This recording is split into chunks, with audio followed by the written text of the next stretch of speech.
Alright, we should have fixed it now. It should be good now.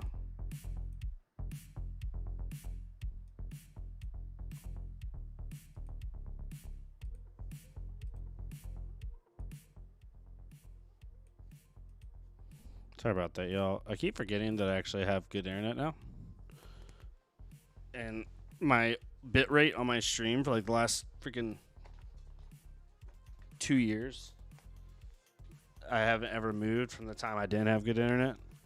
So it was like 1,800 kilobytes when it could be like 6,000. So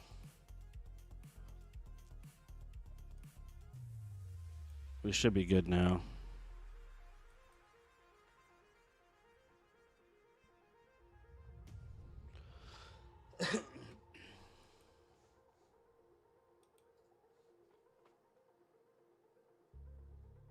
Looks like people want to play some Edge Ira, which I am all for.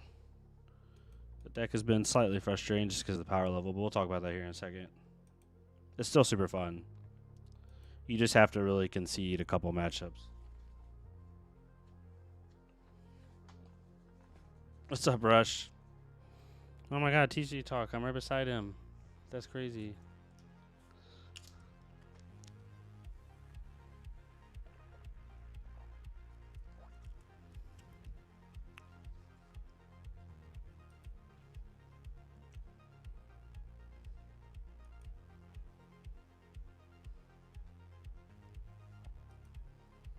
I guess we'll pull up the deck list too. Might as well. Kind of show where we've been at with it while we were waiting for some stuff.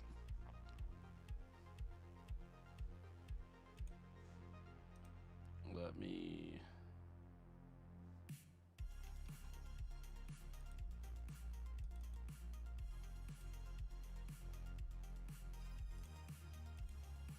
Bam.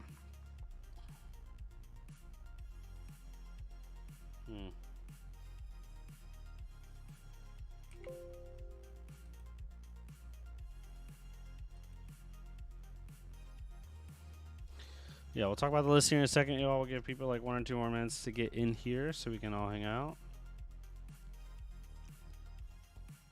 Every time I stream, it's like I have never streamed before. I have to get used to everything again.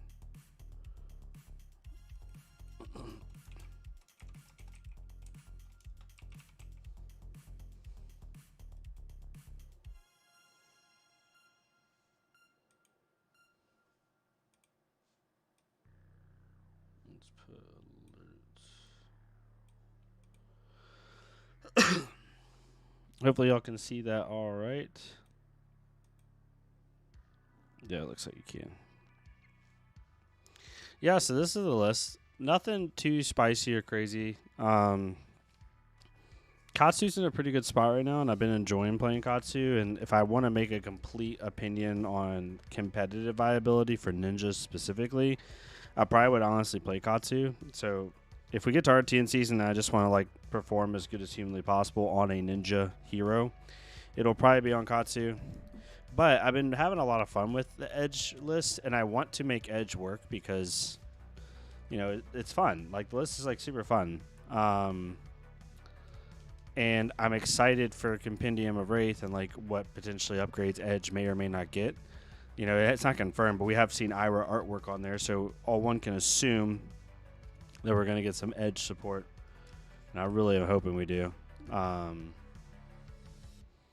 yeah, I've been trying to make the best version of Edge I could. I've made like a more aggro version, you know, with a lot of like go-again attacks and just trying to like get a lot of value from that. I made like a true almost fatigue list, just like literally the play pattern of swing Edge, swing 2 for 6, play 9, Siren of the Safe Harbor, Sigil, Fiddler's Green, all that stuff. What's up, Ekich? Hopefully I'm pronouncing that correctly. How you doing, my friend? And both of those lists were like too far on the spectrum, one way or another. And so I fell on like, obviously I went back and looked at Naive's list because Naive did a really good job with it.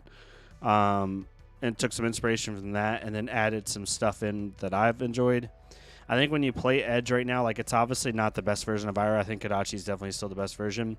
I think if Syndra would have stayed where she was, this could have been actually a pretty viable deck going into that format because you can attack Syndra with this style of list and you can attack Gravy pretty well. This list still does really well against Gravy. And it's playable into like stuff like Brute. Where this list struggles the most and where Edge struggles the most is against Warrior. It's awful. And against Guardian, it doesn't feel great. And Earth. Earth is like the other big one. So if you have a ton of Warrior and Earth in your meta, unless you just love Edge, I would not recommend it. It's like, I wouldn't say it's an auto loss because that just sounds negative. Nothing's ever an auto loss, but it's pretty close. But this list, I feel like, is like, I want to say more consistent than Kadachi's, like turn cycle to turn cycle. I feel like this list has felt more consistent to me. It just doesn't have the ceiling. But stuff like Chase the Tail is really nice. I won't go do like a whole deck tech, but some people have been asking questions about like Chase Tail. Is it worth it? This card just being a 1-for-7 is super nice, especially when you compare it with like Aspect of Tiger Body, or you compare it with like a Flex Closet hit, something along those lines. At worst, it's a 1-card 5 or 2-card 6 off of Ira, like at the very worst, with Edge of Autumn. So it's been really nice. Aspect's another one that people have been asking about. This card, obviously, the ceiling of it is with Chase the Tail, right? Being able to like block with a Tiger Eye Reflex, pitch a blue, play Edge of Autumn, play your Tiger for 1, play Chase the Tail for 4, play Aspect for 3, and then play your Tiger for 3, right? Like being able to do stuff like that. So your 3-card hand essentially gets you 1, 2, 6, 9, 12, 3-card 12, which is pretty good. And then it can go even higher than that if you add in other cards. But it actually has like reasonable synergy with cards like Growl. Like being able to go like, Growl for 3, Aspect of Tiger for 4, and then, Tiger for 1, threatening Mask Momentum. Like you can give really like weird, awkward Mask Momentum triggers with this card. So it can give you some synergy with that, which is really interesting. But overall, I really enjoy it.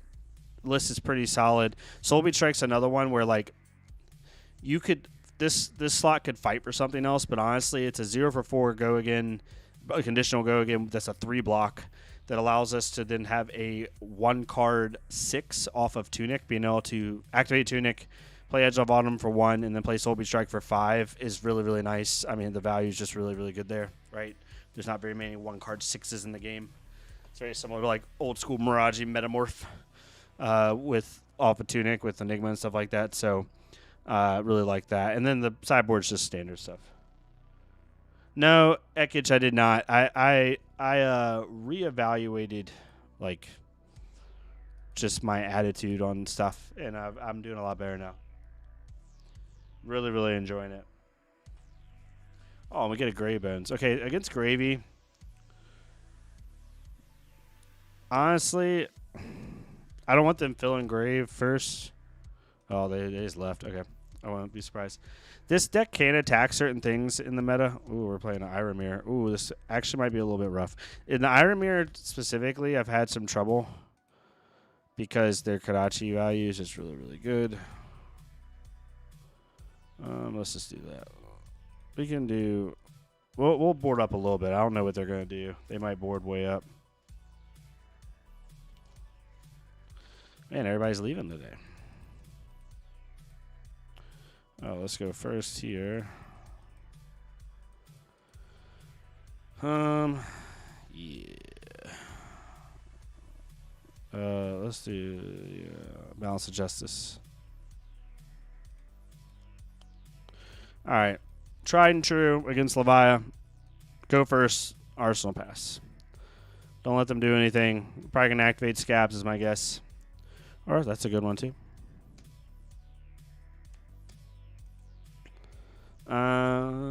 Pretty simple here.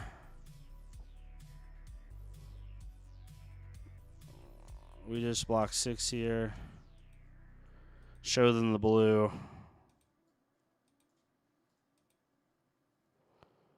I'll just go from there. I kept Sirens because you can't reveal Legacy of Ikaru here. What's up, Sharp? How you doing, my friend? Doing good. Doing good. Can't complain. You know? Having some fun trying to get back into the Flesh and Blood content space. I know a lot of people thought I was gone, so videos have not quite, which it doesn't matter at the end of the day, but videos have not quite gotten the, the engagement is normal, but it's expected, right? A lot of people stopped watching me. Bittering Thorns is good, Ekich. I have found that the 3-card play of like what I just did, Flex Claws into or a 1 for 4 into a 2 cost is very good, but it doesn't do it as much as you would like. Well, they just let that hit. Interesting. What are you gonna play? Man, they really did not want to block that. Okay. We do this, and we block with Flick Flack. Then we can Edge of Autumn into an act. And if they decide to bag it for whatever reason, then we just Arsenal the Reflex. Yeah, hopefully I can get back in the space and make content that people enjoy and get back to the engagement we had. Not that I care like how good or bad my engagement does, but I do want people to enjoy it more and feel like I'm here to stay, you know what I mean? Yeah, 4 is not as much of a real breakpoint, sadly. Bittering Thorns is very good, but it's better in lists that run dual threat and can go a little bit wider, whereas this list is like true mid-range.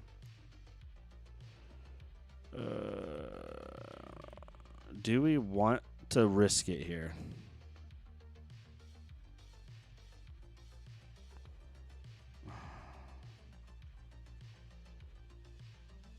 How often do Leviathan? You know what? I'm not gonna risk it.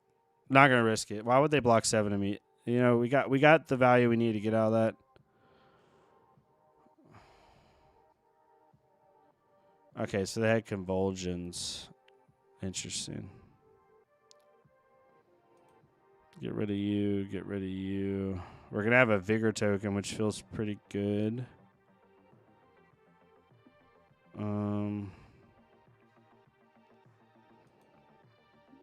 We'll just do this.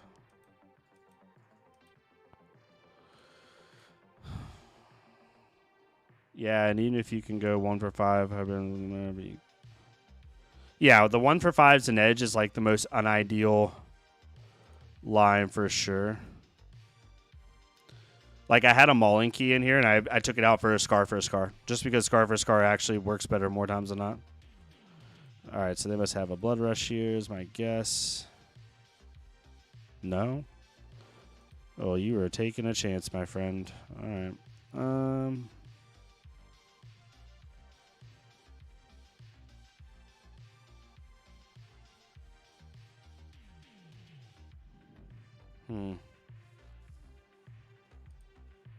Let's go ahead and get this value while we can, because I feel like a blood rush is coming, and I'd rather just have balance ready to crack immediately.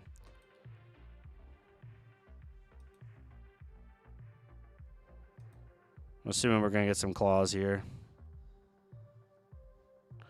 Oh no, Shadow Realm. They did 2, so it gets to go again. Let's do you. They don't get to play it though, but they might get the claws twice.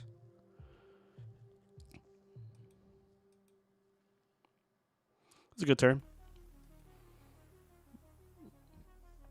16 damage turn from them without blood rush is always good. Okay, so for this, if we throw Biting Breeze out, it de-incentivizes them to play Fleshback or block with Fleshback, because you're not going to fully block it out unless you give me another card. Right? And honestly, if I can bait out a bag here now, that'd be really nice. Nope. All right.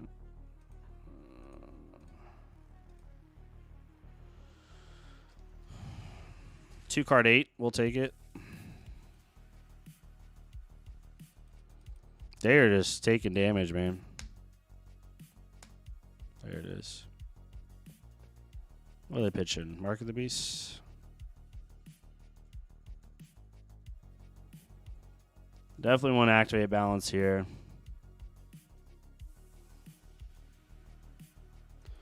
Well, they were risking it for the bit. Oh, they only had 2 misses, so they were fine no matter what.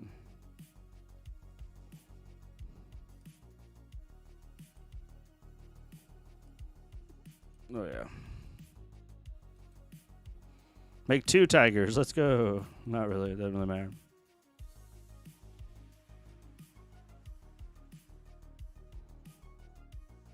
Ooh, that's a crappy Blood Rush turn. That's awful. Let's get this tunic value while we can.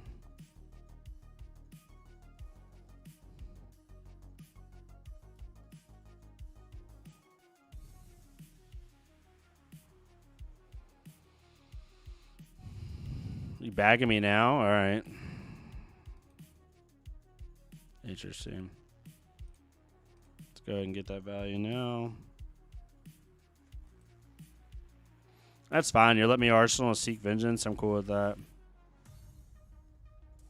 And they have to give me at least a 1-card block here to stop turning off Levia, if they even care to turn off Levia.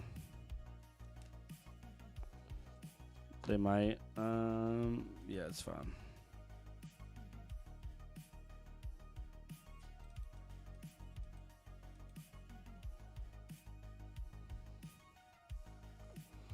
Ooh, Flick Flack and a Vengeance and Arrest feels very good.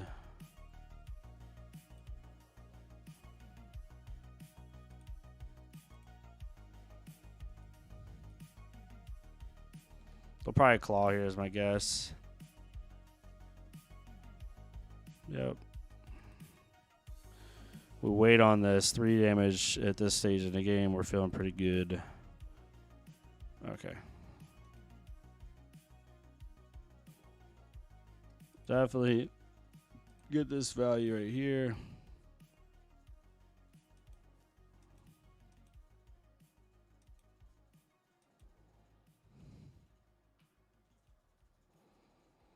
All right, so what do they have access to? Boneyard, Dread Screamer, and Graveling Growl? Okay.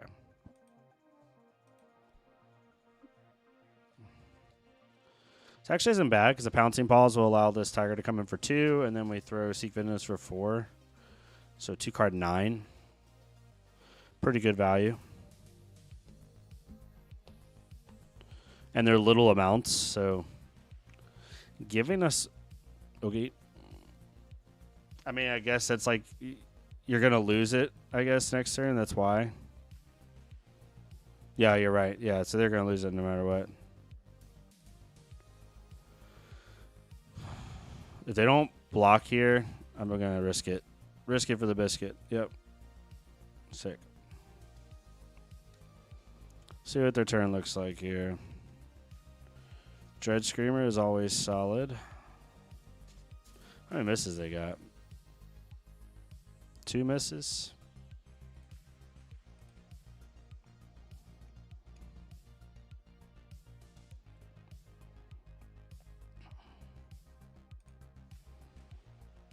Let's do that so we can block 5 if we need to for some reason. If he throws like an Endless Maul or something.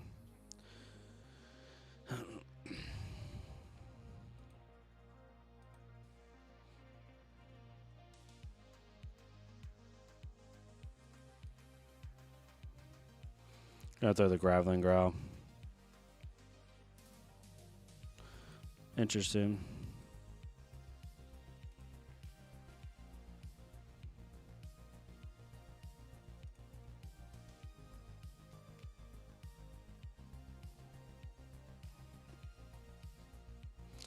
Hoping they get greedy and they block with Scab Skins here. Looks like they are.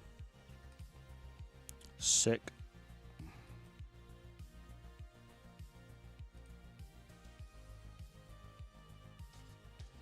He has to throw a card in front of this or he just dies. Because I will Okana if he doesn't. Yep.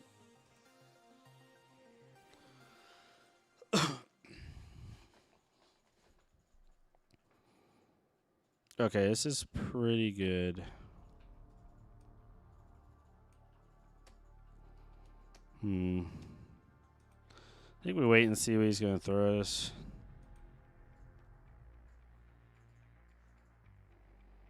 Nope. So they can claw twice. It's cute.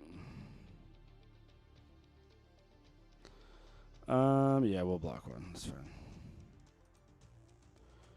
Should be in a good spot here.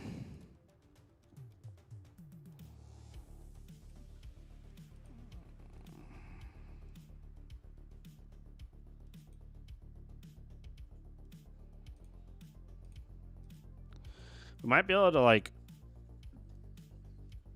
get him here. If they only block 3. No, they're going to block 6 here. I would think. They kind of have to.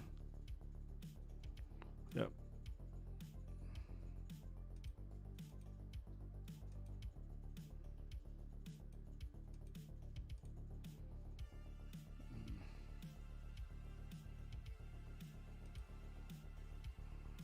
Okay, so they don't get go again here.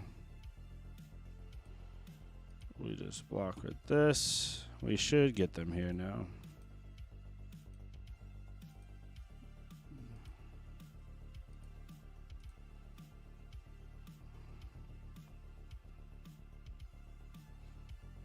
Yep.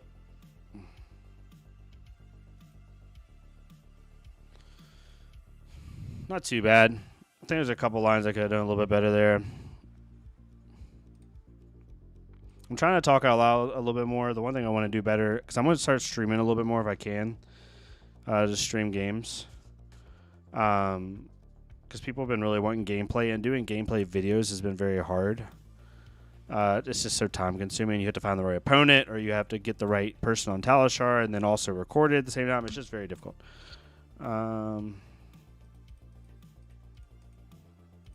We just go defensive here. So I'm going to try to focus more. Fang matchup's really weird. It's really weird. I typically don't like to just Arsenal pass against Fang, if I can help it. He's at a straight 60. Okay. Yellow Sync. I think I've seen that in Fang lately. It's really interesting.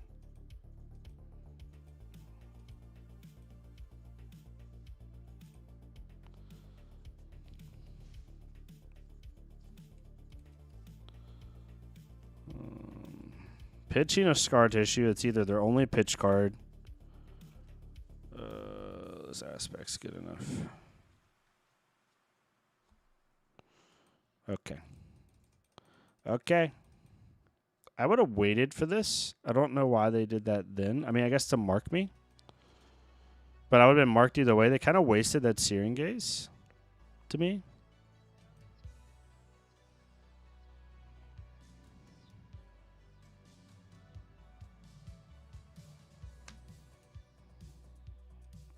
Let's do this just to get over an early mark. I don't like using the pause like that, but I don't want them to get a fealty turn 1. It feels really bad. This matchup's a little rough, I think, for Edge specifically. We'll see. Depends how they draw a little bit. They have a lot of D-Reacts, so I can't really afford to use Okana. Like, Fang surprisingly has, like, a weird amount of D-Reacts.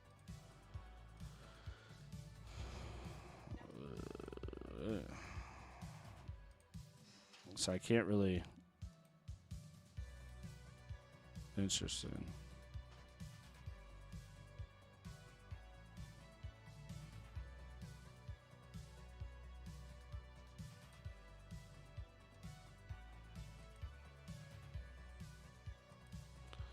All right, drew into the sink. That's actually pretty big. What's up, Dev? How you doing, my friend? I've seen you in the comments. Welcome, welcome.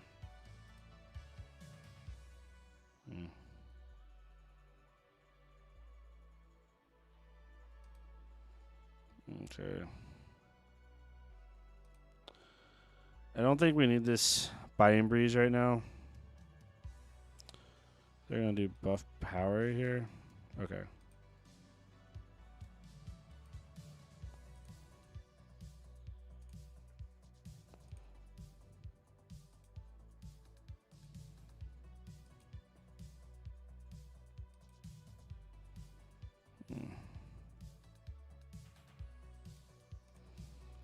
Let's block 5 here, and then we can just get value off of... Oh, they're going to double react here? Oh, they just wanted the fealty. Okay.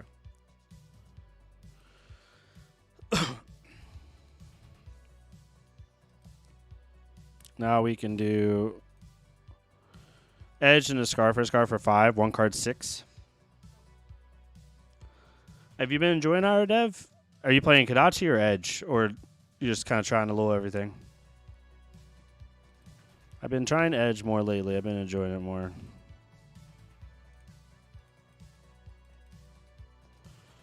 One card 6 feels great. Interesting. They are getting mega greedy here. They're on 1 fealty already, which hurts a little bit. Definitely hurts a little bit.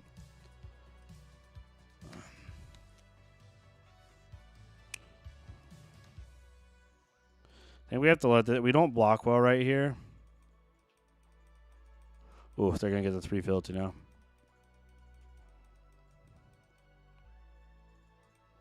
This is definitely more of an offensive hand.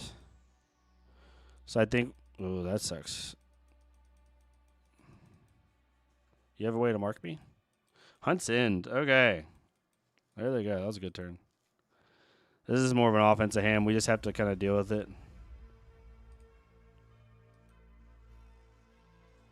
Try to race him down a little bit at this point. Yeah, Kadachi makes more sense for sure. That makes sense to me. Interesting. This is pretty funny. I can get 2 power pouncing paws and then...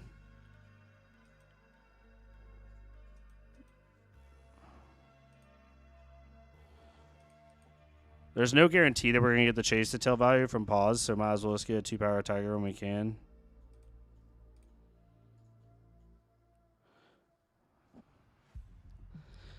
I could Edge of Autumn here and then go into Soulbeat, but they can block with Dynamos really easily, and I want to maybe try... I was trying to bluff out a block from them. They're thinking, hey, Soulbeat gets go again, he finishes and potentially threatens Mask. But... I think now...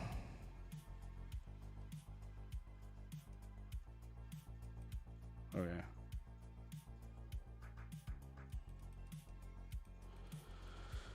Good turns. Okay. Hunt's End. Long Whisper Loyalty. Cool. I could have blocked better there, but when they're on 3 fealty, gosh, on that turn, what are you supposed to do about that? We were screwed no matter what. This game was over. I should have blocked better there, but it's fine.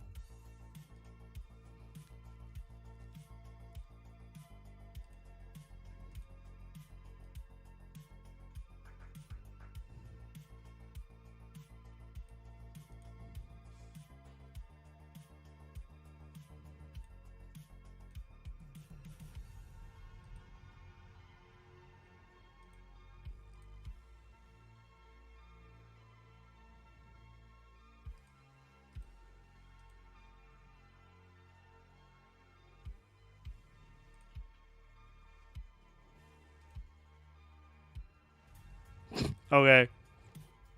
So funny.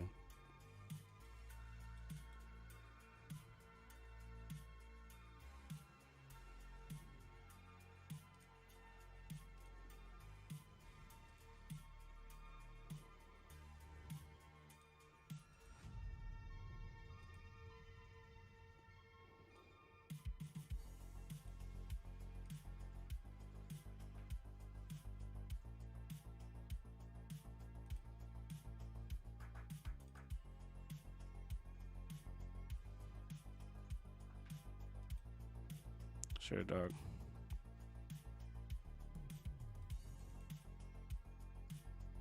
That one really powerful turn they had, we kind of just had to let things go.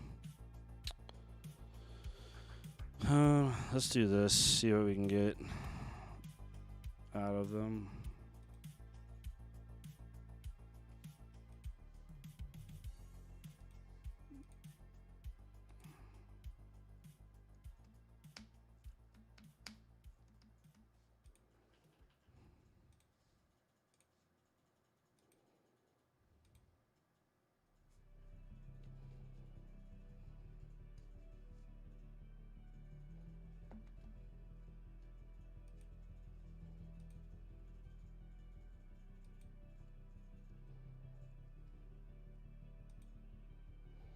I actually hung on longer than I thought I would. It's the funny part.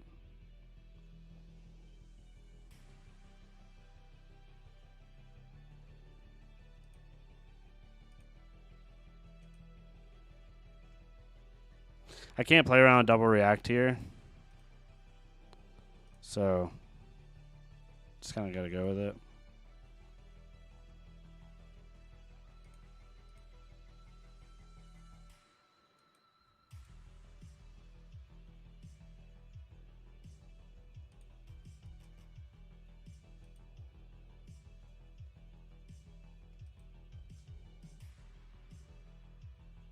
Yeah, Fang's rough for sure.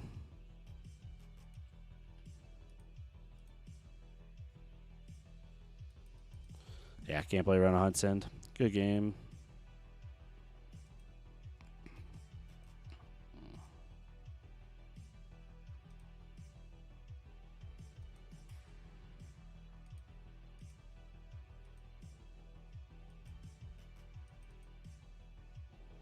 Again, we are lasting way longer than we should be.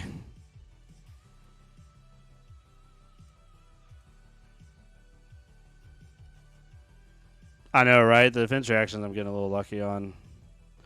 They must be drawing really crappy. They have not played a fealty, or okay, they have now. They should.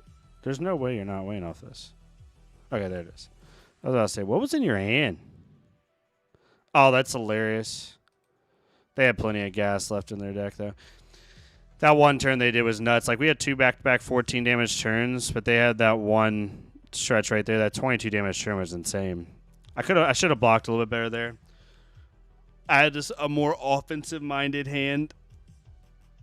Yeah, but Valiant Dynamo, any Valiant Dynamo warrior is going to do well. This matchup is the funny one. So, Prism, I can tell you right now, I haven't played like every Prism in the world, right? There's a lot of talented Prisms out there. Oh, they left. Kadachi Ira, I have never lost to a Prism on. When I tell you I'm probably somewhere in the realm of like 20-0 as a Kadachi Ira against the Prism, like I mean it. It's insane. But against on Edge, it's way harder. It's still favored, but it's way harder. I wonder if this is Rabble who plays Ira. That'd be hilarious.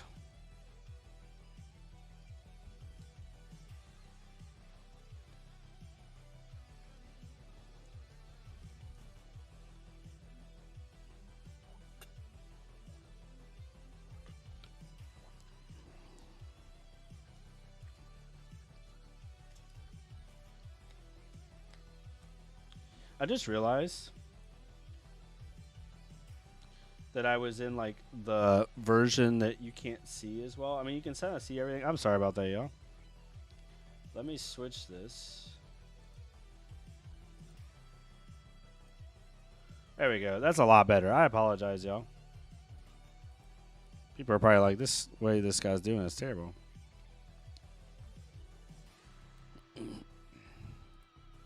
Oh, nice. Sportside exchange value. That was pretty sick. I think we just Arsenal the flex clause here. Seek Vengeance and a Weakest Link. Solid 3-card 12, and then Arsenal a good go again piece for next turn. We have to be a little bit careful in the Gravy when it comes to Okana. Because Gravies run like, what, 6 defense reactions, including a Blood in the Water. So it's very hard to, really You have to be really careful. I mean, pretty much every matchup in this meta, like Okana is almost like a textless 2 block. The only time Okana is even remotely useful is into KO specifically or Dio. You can force them on hits. That's about it.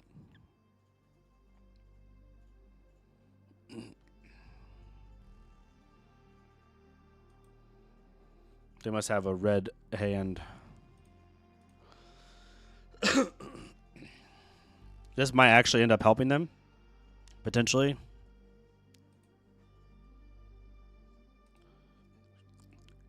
It did.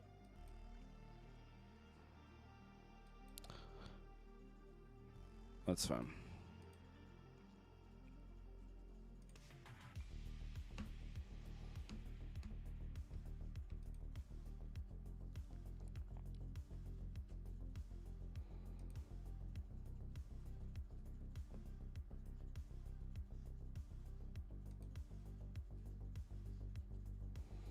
So this is a must block because we can't give them the gold.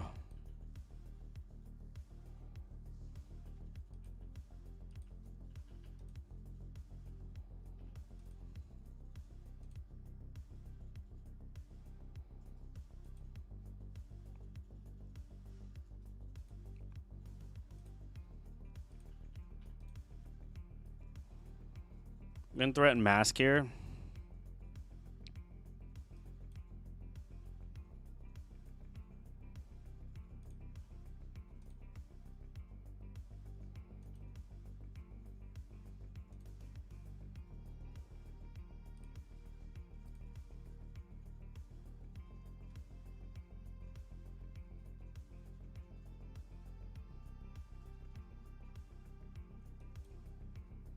Sure.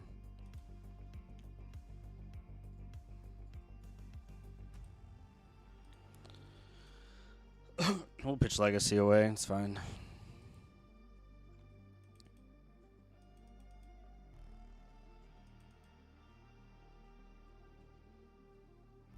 Ooh, that's an interesting hand. We love having 3 flex claws in our hand. That's so much value. Not really. Swabby's a good one. What they play? Tip the park. Keep. Oh, they just activate Gravy.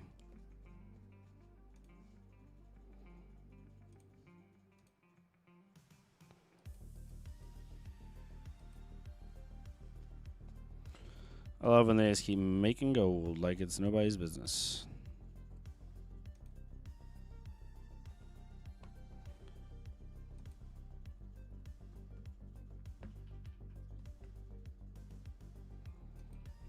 They could gold kits from here if they wanted to.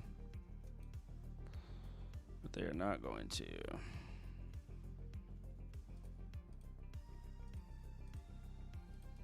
Tunic the flex claws.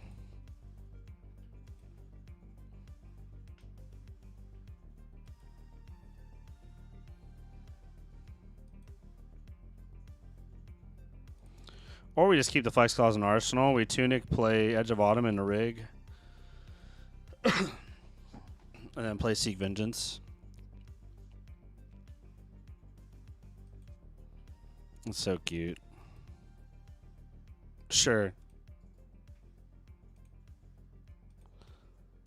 I mean, sure. Actually, no, undo. Sorry. You're going to do that. I'm going to be petty. Just for the fun of it. See if you have 2 fearless confrontations. Yeah. Now it's this.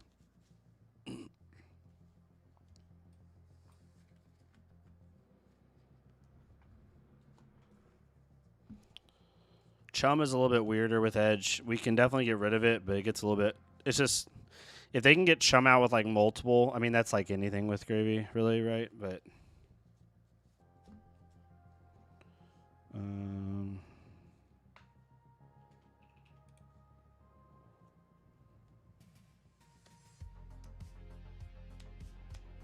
Not going to let him make the gold.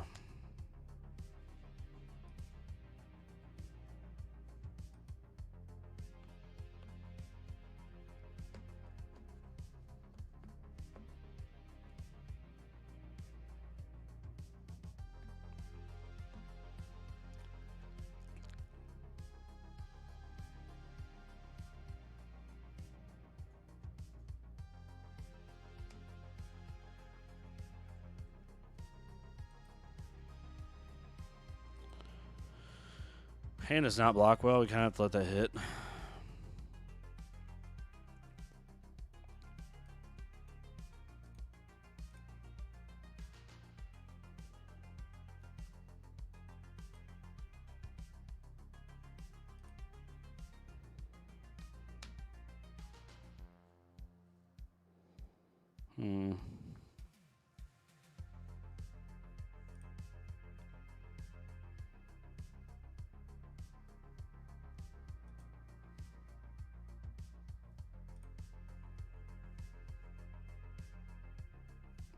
I lost out on the edge value. I'm an idiot. I'm so focused on mask momentum for a second. So I just played edge.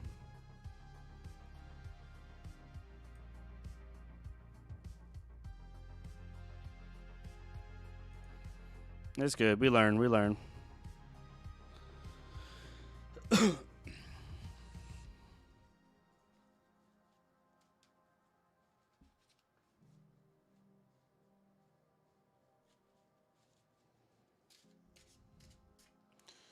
We got to get him off gold. Okay, getting that hurts a little bit. They still can't play anything, though. They got to play a blue somehow, which I'm sure they have.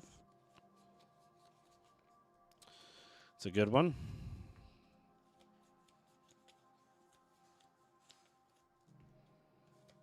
Playing that out.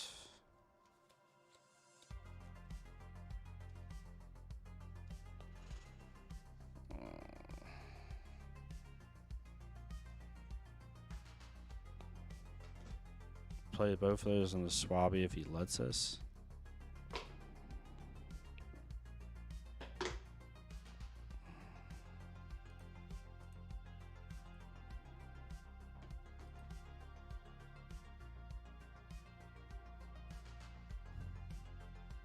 Holding back the Swabby is interesting.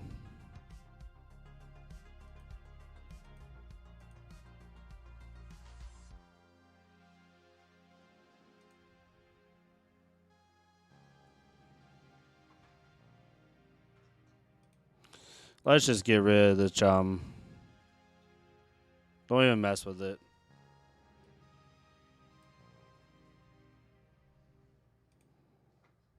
We'll Arsenal the Whirling. They'll put something else out. Could have been trying to get cute and like drew off of that, which doesn't do a whole lot.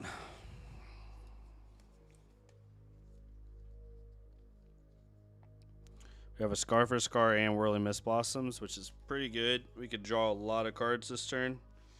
I think unless they throw like a CNC at us or the card that makes us discard a card with the on hit. Forgot the name of it. Not Vasi. Forgot what it's called. I think we let them hit us with stuff unless it's like a disruptive piece. Even if it is a disruptive piece, this is not a good blocking hand.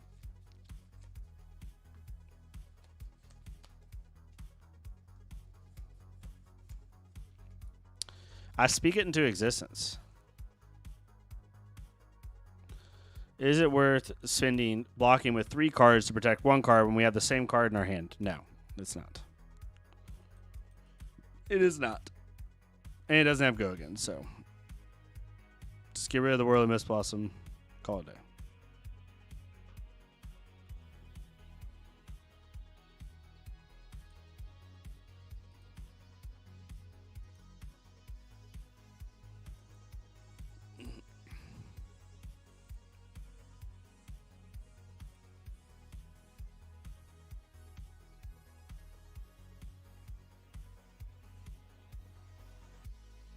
Is he playing Tarkov?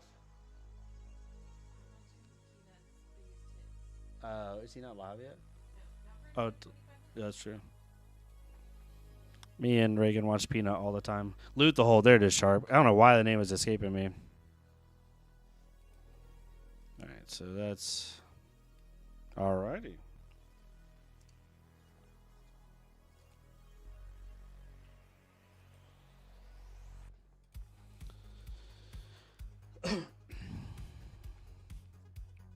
He lets this hit. Then I think we play out the Whirling Mist Blossom to force some interaction, and then we can play Sirens of the Harbor, Safe Harbor anyway.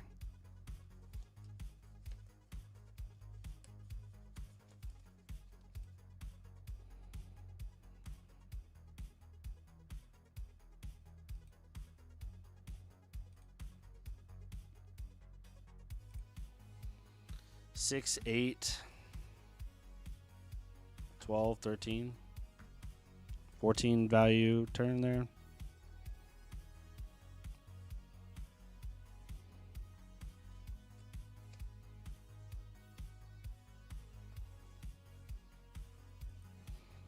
No point in blocking that one.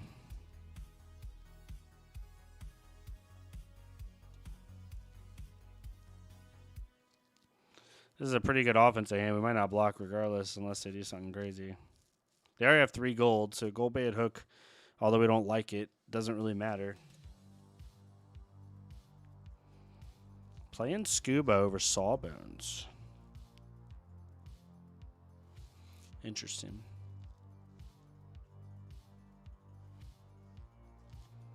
Yeah, we can't afford to block this. This hand's too decent from a... I mean, this hand's going to get us 3, 7, 8, 14 damage. It's too good. We play this at them. We play Aspect at Scuba. Kill it. Play the Tiger. Threatening. Mask. And then play Command and Conquer.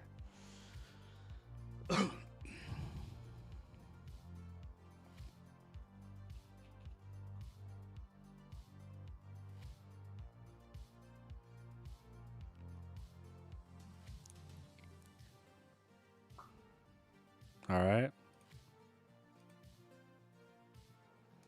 Get your 3rd Fearless Confrontation on you.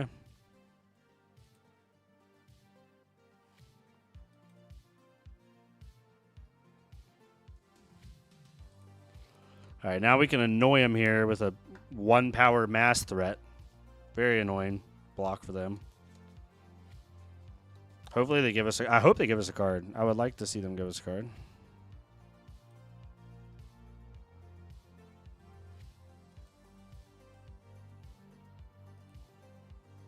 That's funny.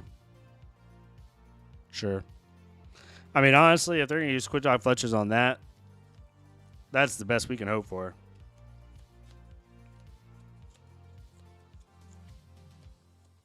Now they get no value off the Flexors other than blocking a 1 power for Mask.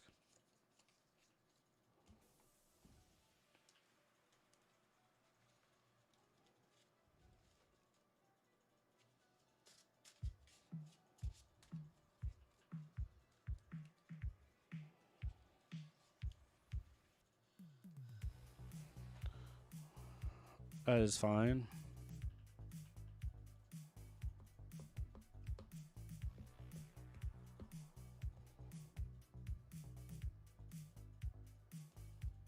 Ooh, Anka's a good one for them.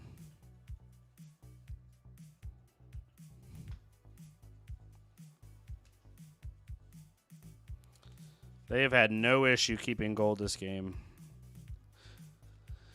Absolutely no issue.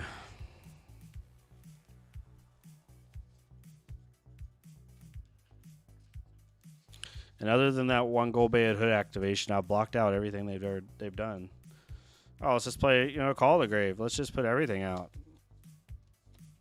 Good Lord. I'm having to keep my hand, too, to stop this.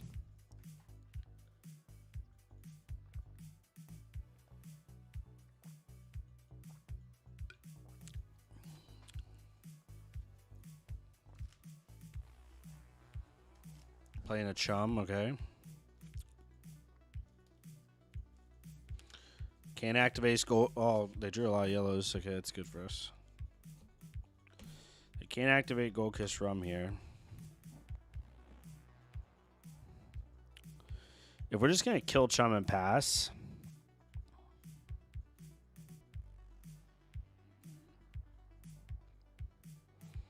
Have they made gold this turn? They have with that. They have 4 gold already.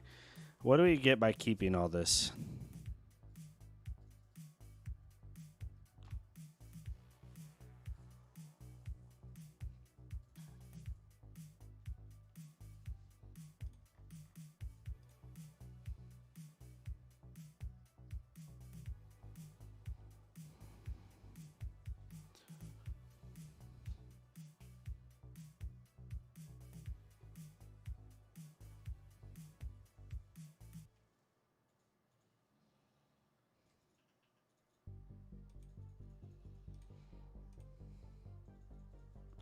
Don't know if this is objectively correct, but it's fine.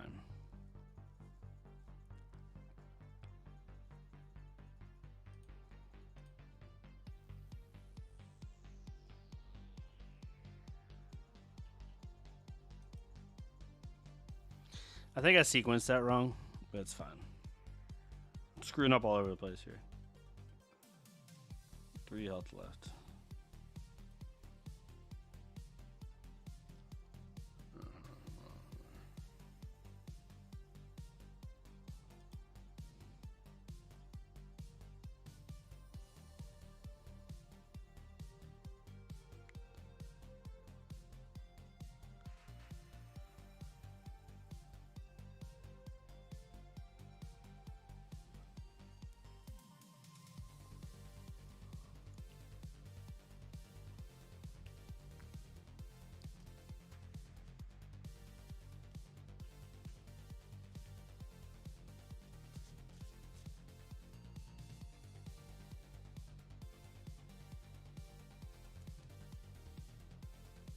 Trying to force him to get rid of a card to try to prevent me from going to something. Let's do this.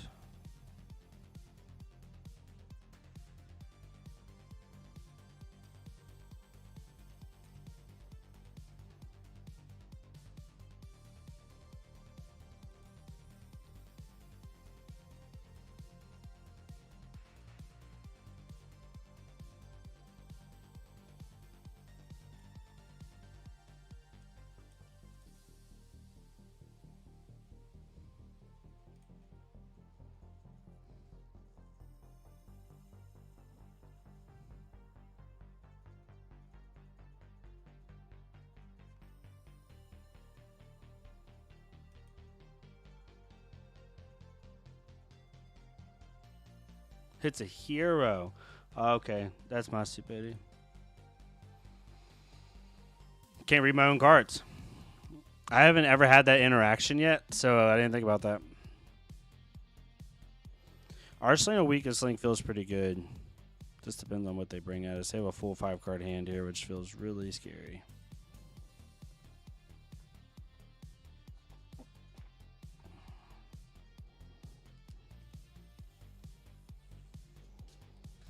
We have a pretty interesting hand here if they play out an ally.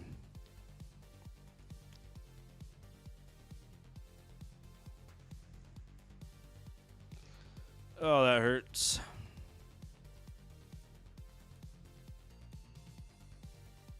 I'm running 3 in this matchup, Spaghetti. It comes in for solely this. Oh, that hurts. Ooh, that hurts really bad. Prismatic Leyline is a hell of a drug.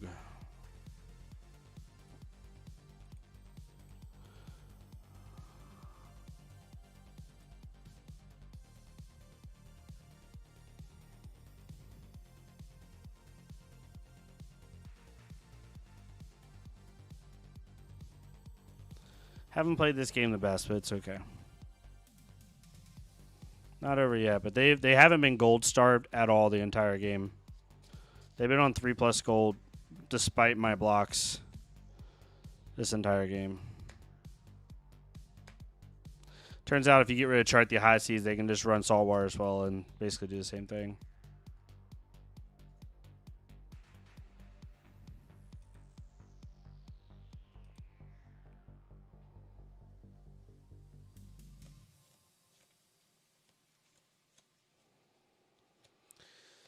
I've gotten lucky they haven't used that Gold Kiss from. I don't know why they haven't.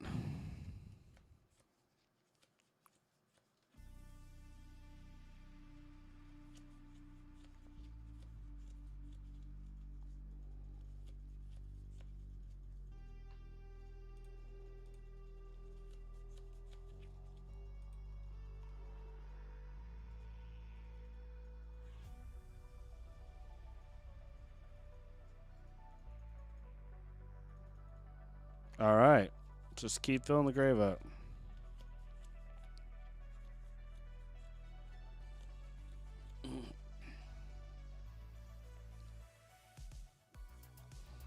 We have 3 power swabby.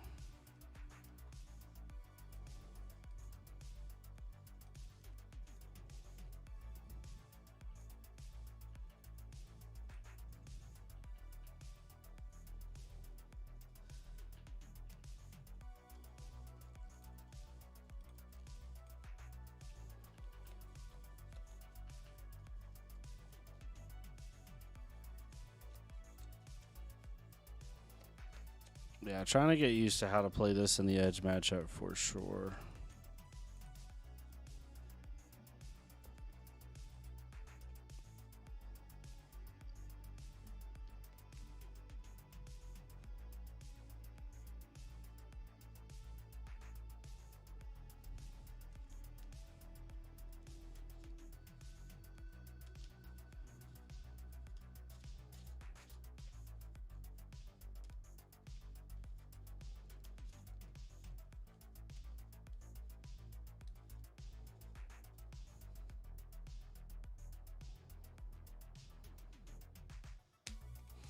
They already have a gold kiss from, so playing Ripple Away does not really do much to help that.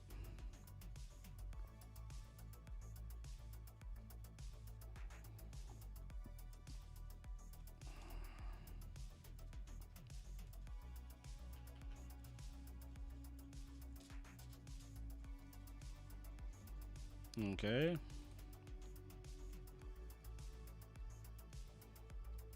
Oh, that hurts. All right. Oh, even better.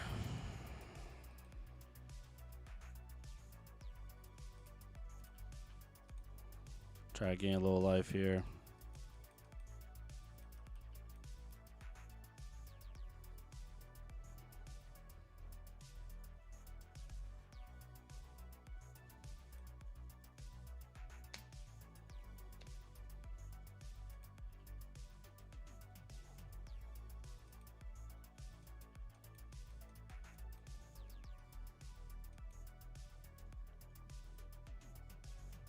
Do you have the pitch cards to play this out?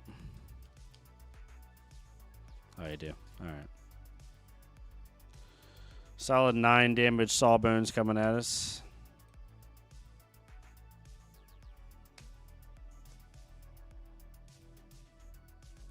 For 8. Got to block all that out. Can't give him another gold. He has 1 gold now. But they have that gold kiss ROM that's going to probably do us in, to be completely honest.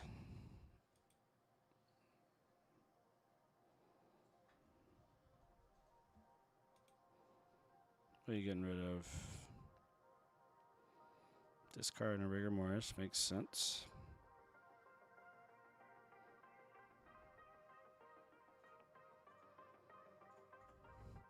I'm trying to see the best time that I just didn't play well at this.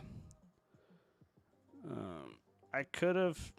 I can't afford to Ripple Away that. Because he still makes 1 gold anyway. Rough. It is rough. Unsort.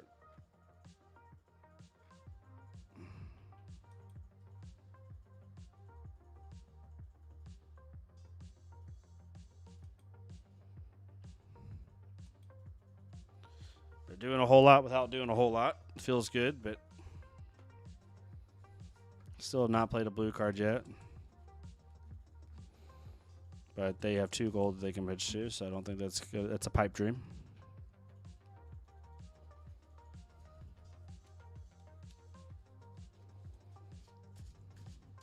If we can keep this Biting Breeze somehow to kill the Sawbones, that would feel great.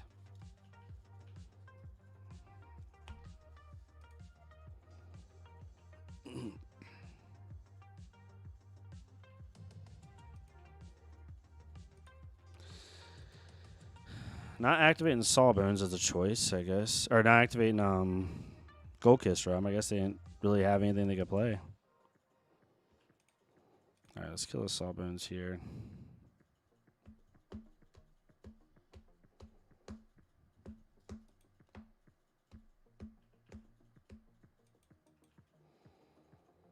They have a Fearless Confrontation that's actually hilarious. Still hits, though.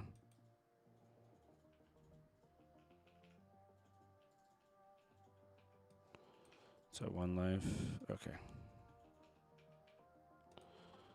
That's just comical. That's like a waste of a card in my opinion. Because I'm going to kill it no matter what. And you don't save yourself like any life total by doing that. You just like got rid of a card for no reason.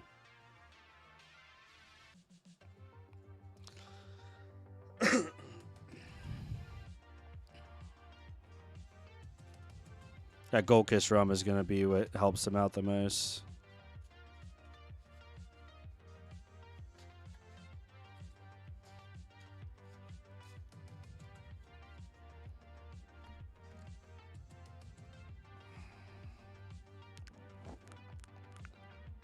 Prismatic Leyline. They found it off top of the deck is my guess.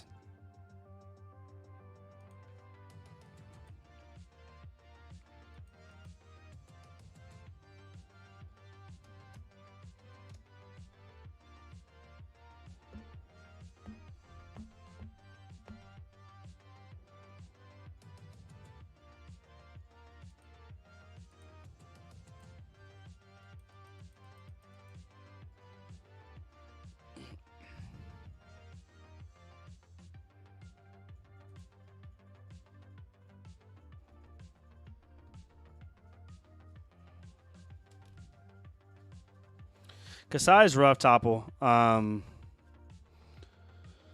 It's a rough matchup. No matter what type of Ira you're playing, you have to be more aggressive. I can tell you from like a macro perspective, like you have to be more aggressive. You got to be the one that's putting the pressure on. You got to really respect their spools, war turns. Try not to let them get some good blood on their hand because you don't want to give them good blood on your hand turns. That's like what really kind of changes the game.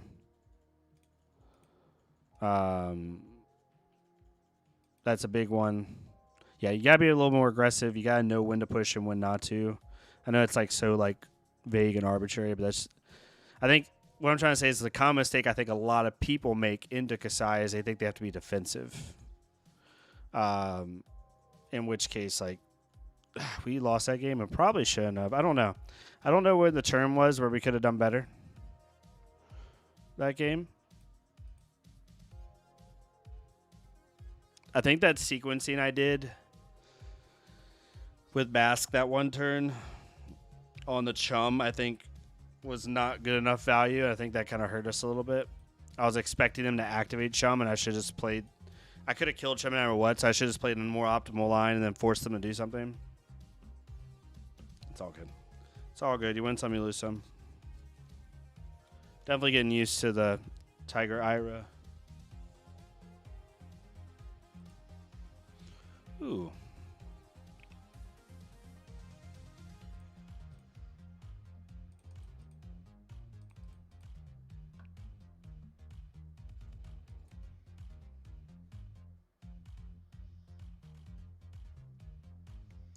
Yeah, your dual threats have to line up. And I know that's like such a arbitrary, not really helpful thing, but it is true. Like from a macro perspective, you have to have good dual threat turns to really hit that pressure to where you can get because Kasai can have consistency issues just like Ira can in terms of damage.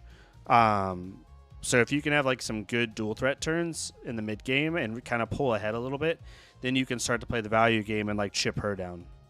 But your dual threat turns have to line up a little bit. For sure.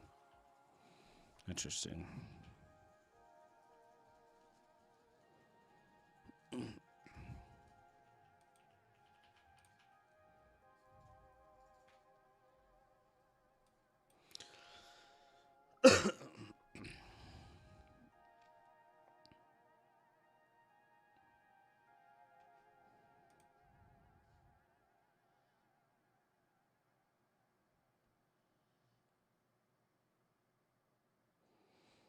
Yeah, for real, right?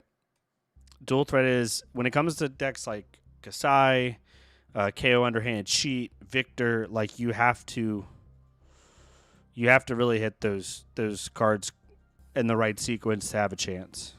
Because Ira needs a spike turn, right? She needs a spike turn.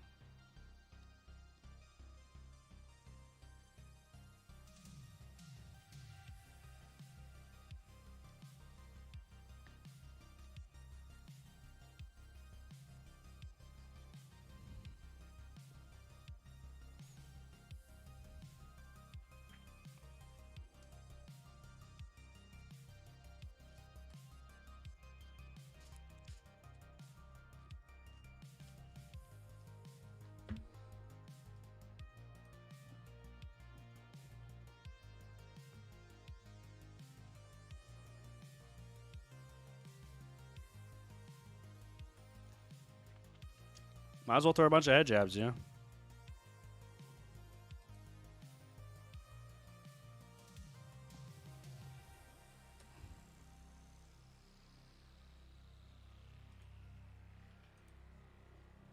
It's going to be really funny when I draw off of a 1-power crouch attacker.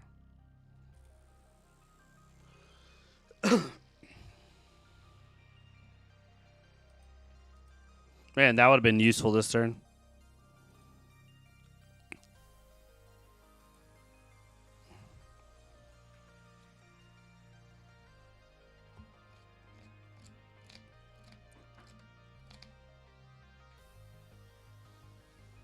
Okay.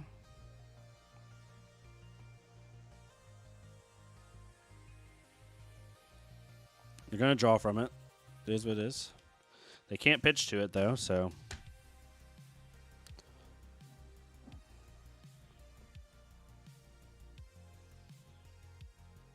No, I agree with you, Topple. I did a video on that today on like potential cards I'd like to see. And it needs another good extender that has a way to like recur Edge of Autumn or get some type of extra value with Edge of Autumn, I think.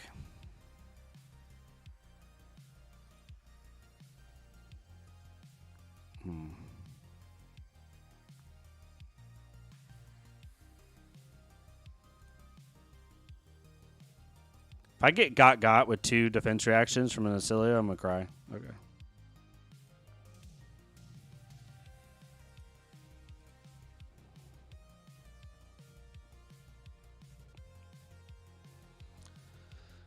We're just going to push some damage here. They obviously do not want to interact with us, so we got to push some stuff. So this Chase the Tail is just going to be a mask threat.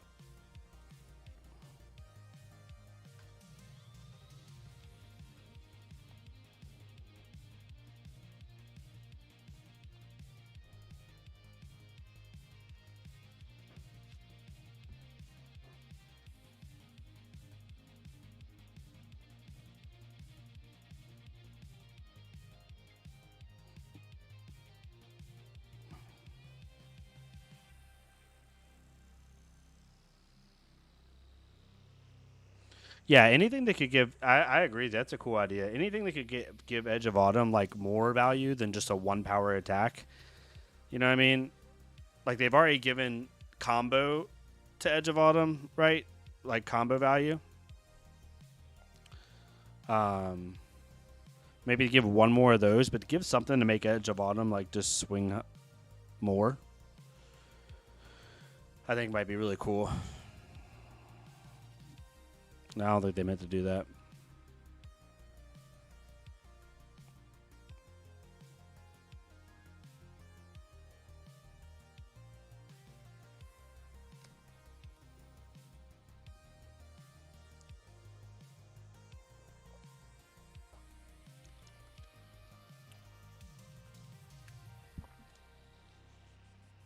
This is an interesting term.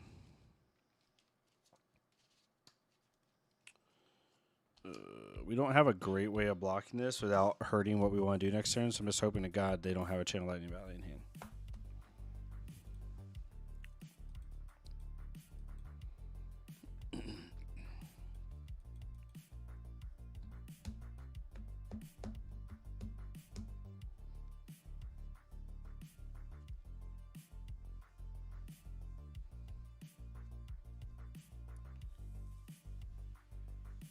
Gonna play something in its place to get rid of that sigil. Ooh, sigil for a sigil. It's good value on their end.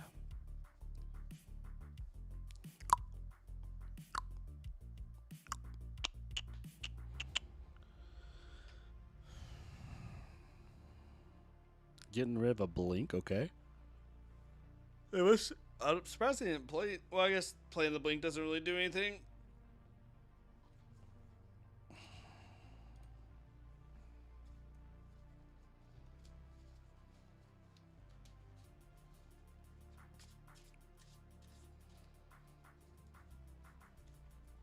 I wonder if Ira ever gets a way to recur or tutor business cards specifically. That would also be good.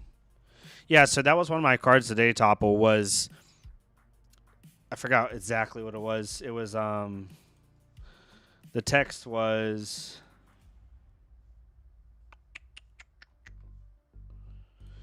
was if Edge Bottom or a card with Vengeance in its name was the last attack this combat chain, this gets go again and gains when it hits a hero, you may return an attack action card with combo from your graveyard to your hand. And it was a 1-for-4 that gets go again if it's coupled with Edge of Autumn. I thought that was kind of cool.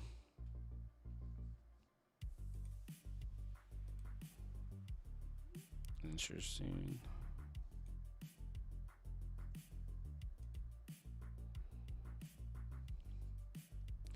I could play a Ancestral Empowerment, but I'm going to save it for this Enact.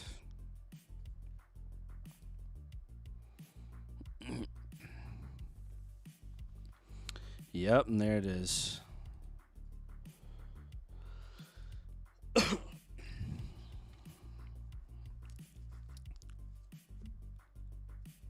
Yeah, exactly. It is a pseudo bonds, but it has to be on hit.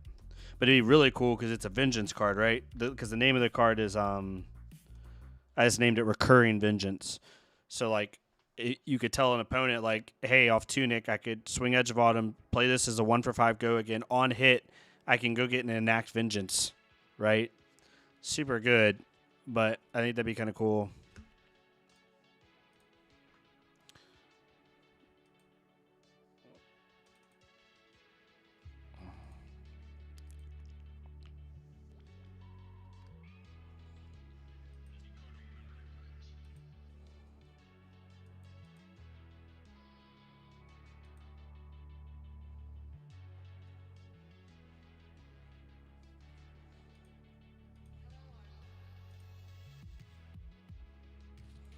Everlasting Vengeance. That'd be a good one, too. That's a good one. I like that name. For sure. Oh, this doesn't quite get us where we want to be. I think getting rid of the word lightning is more important than just getting rid of an arsenal. Or threatening an arsenal.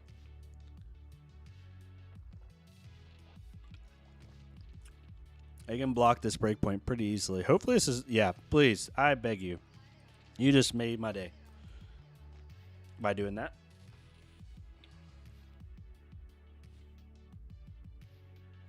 Yeah, exactly.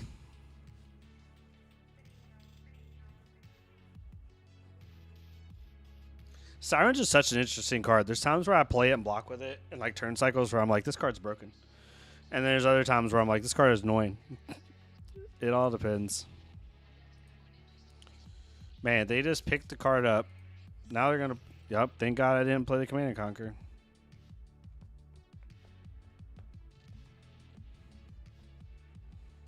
Man, they're doing a whole lot right now. That's all. Now I'm definitely not playing the Command and Conquer, but I was going to play Race Face anyway.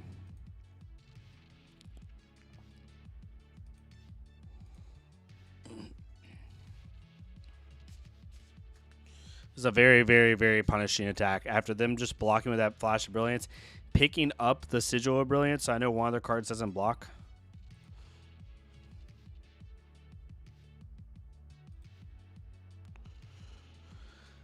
The good thing is I know two of their cards functionally do nothing next turn.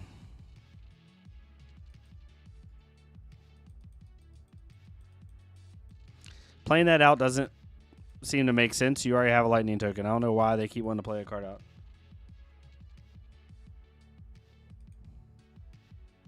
Yeah, exactly. Whenever the opponent has like a devastating on hit, Sirens becomes very, very, very annoying. Blast is a good one. Blast is a good one.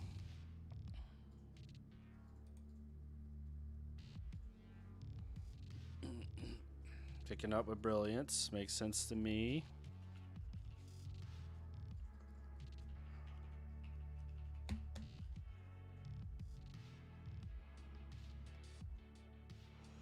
Gain Riva Blink. They're looking for something.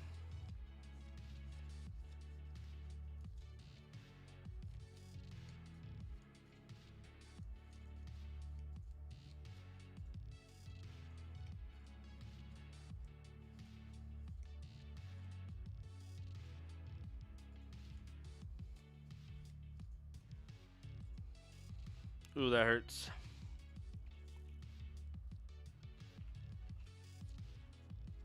No point in blocking this.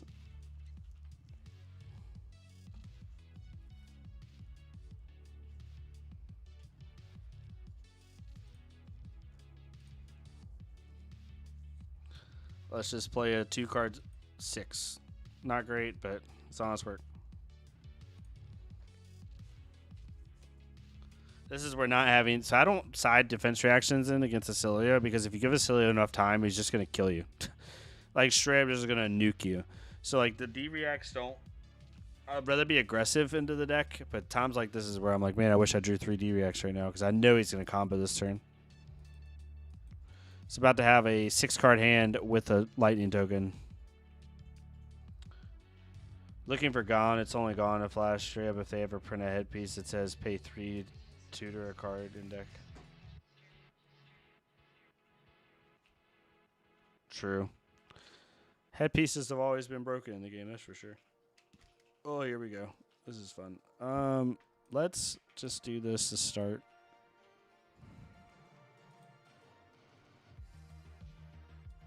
Because this is their combo turn, right? Like, so.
Yeah, even like this play, like I've done pretty good so far.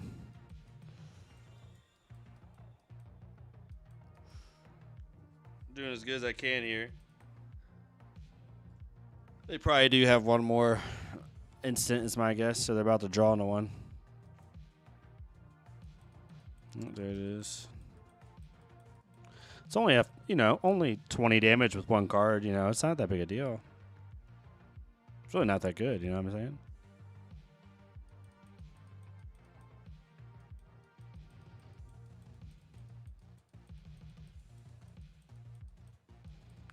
Fine part about Lightning Press. Nothing that you can do with.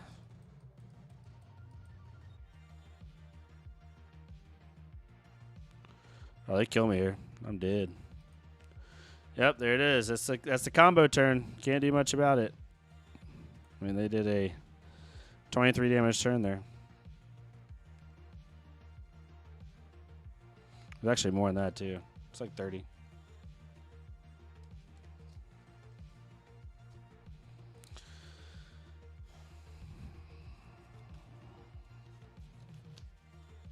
All right, let's see if we can get some redemption with this gravy game.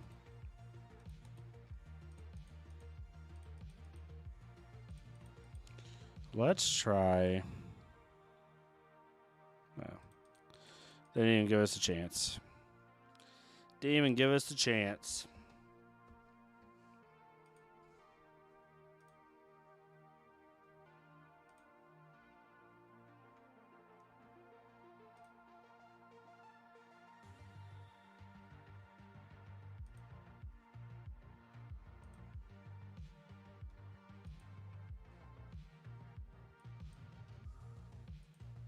We'll play one more Ira game, and then we'll play some Katsu, too. Let's have some fun with Katsu. Okay, this match, we just want to be a little bit defensive.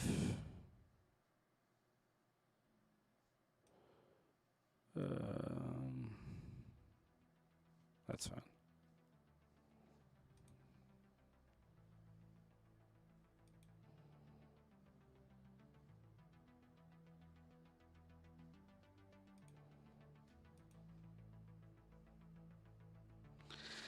I don't know how new Slippy is 100% topple. I haven't got a chance to play into the new version of the list with the Armory deck cards.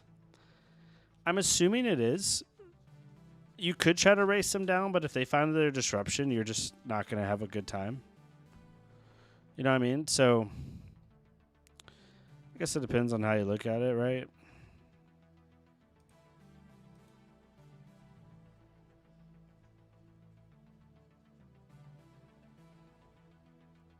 Yeah, I mean, I have 9 in my list.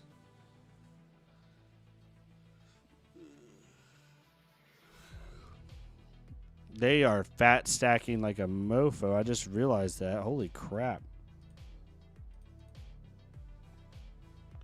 72 cart. Oh, it's like, was this like fatigue Slippy? Or they just fat stack because they didn't know what else to put in? Very interesting.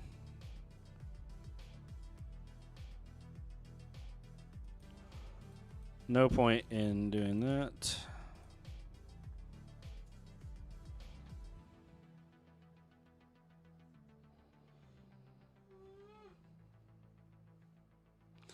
That's an interesting thing. Fatigue Slippy.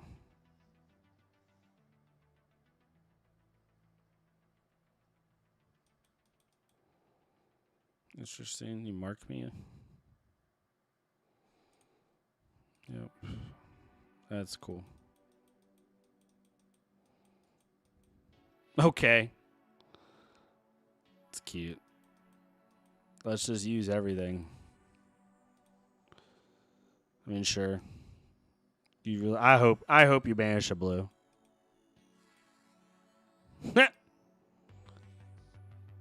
Good value.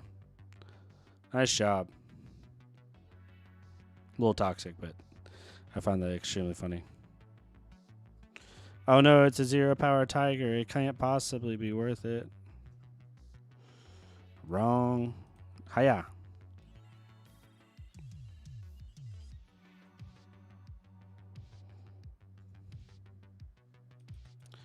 You're going to de-react my 1 power tiger. This Slippy already is making me question my life choices.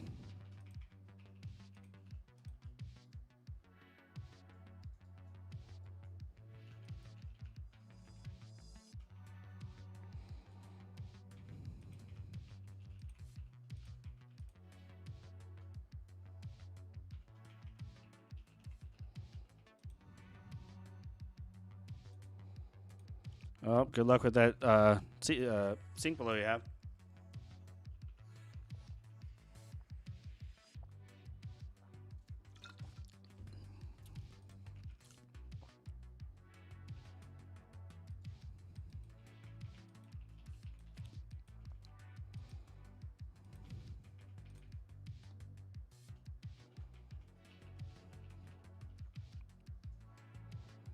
I actually want them to deal 9 damage to me this turn.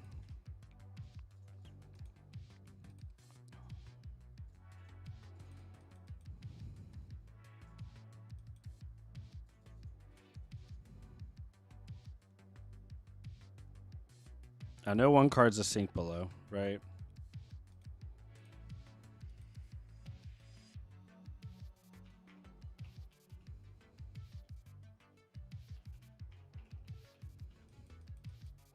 Yeah, it's not the value that Mask of Momentum gives you, it's the perceived value.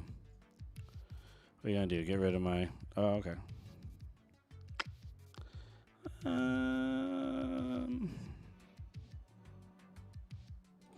We'll get rid of the power map.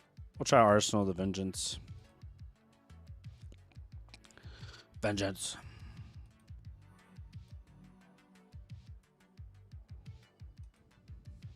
Everybody always talks about how Mask Momentum doesn't get any value in Ira and all that sort of stuff, and I agree with you. But,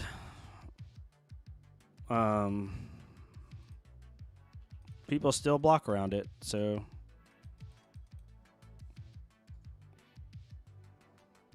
I'm trying to keep this aspect of Tiger Body. Yep, there's that.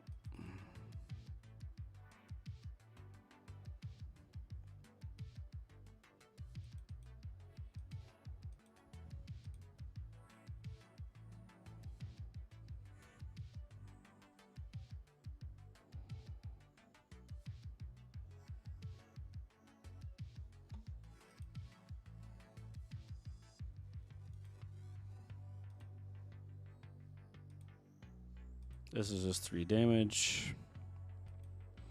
Can't really play Allow Mantle, so we're not even going to try. Just 3 damage. Not even going to play around it. We guys got a race here. Interesting.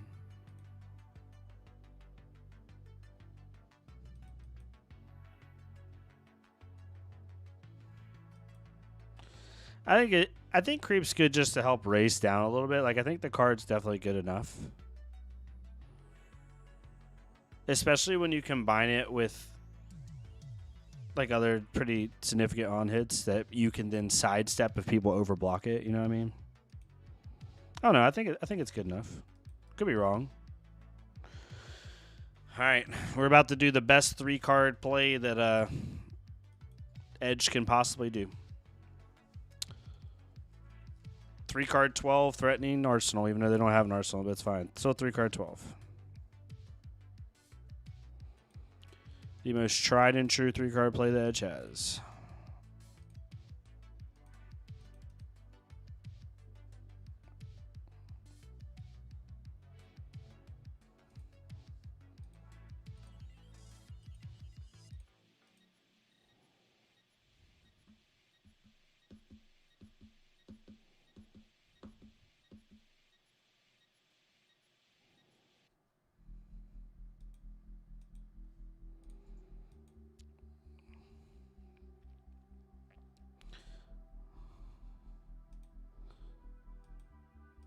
All right, we don't gamble over 1 extra damage.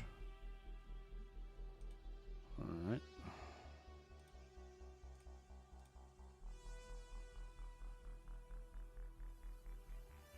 No, I agree. They definitely boarded wrong. I think they just weren't sure how to play into Ira, and they were a little bit. I'm gonna take a chance here. It's probably gonna bite me in the butt. No, it's not. Let's go.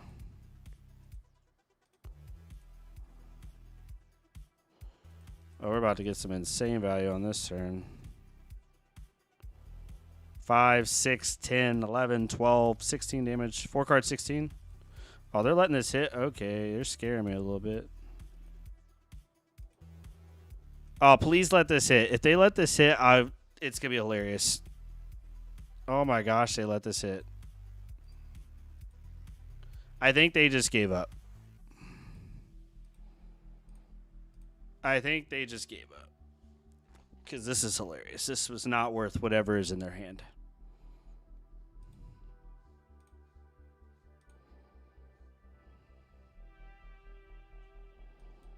Not worth whatever was in their hand.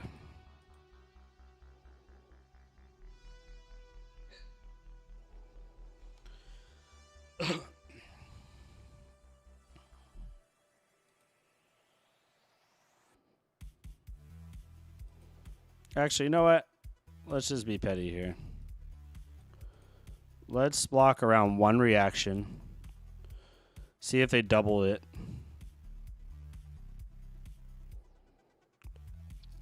Nope.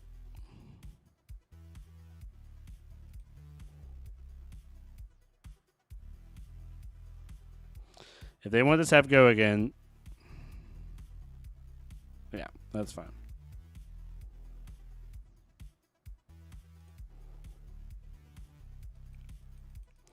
You're going to have to give me a reaction. Yep, there it is. We're good. Oh, you got my ripple away. It's so good. So useless. You want to hit me for 5 or 4? Okay, that's a little annoying. That's a little annoying.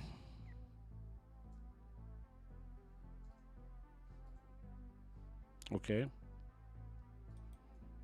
Sure.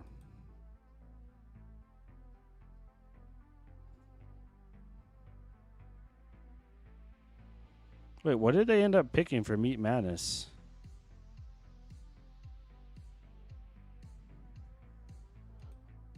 Are they stupid? I mean that with like all seriousness. I think they're just tilted. They 100% should have banished this out of my hand.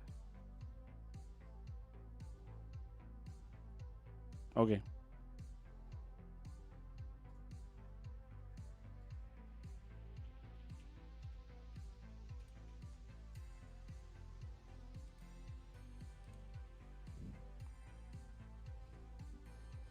Oh, they don't pick it? Oh, it's at random? Oh, that card's terrible. It's not terrible, but that card is not as good as I thought it was. Shows you how much I've read that card.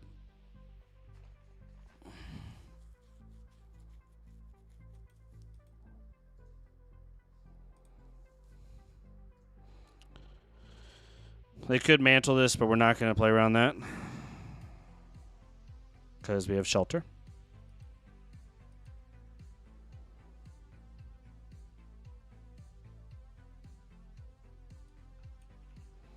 Still not going to play around this. Okay.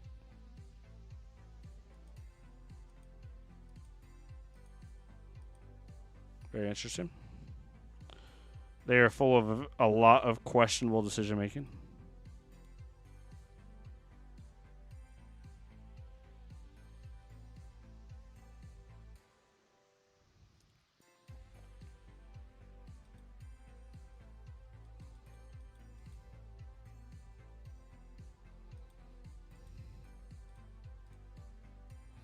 GG's. GG's, my friends. Okay.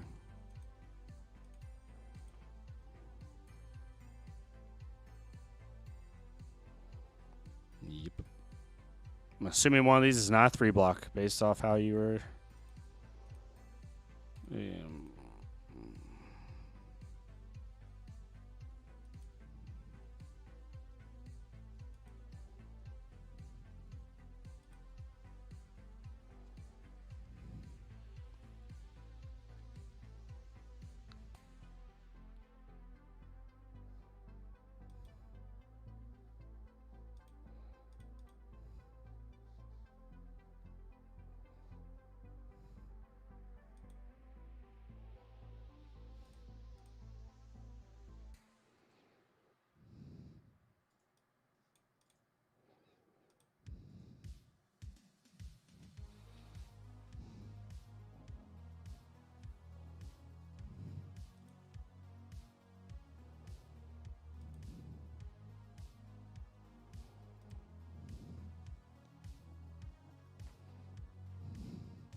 Oh yeah, for aggro matchups, Topo, I 100%. I think Katsu's one of the best ones for like sheer damage.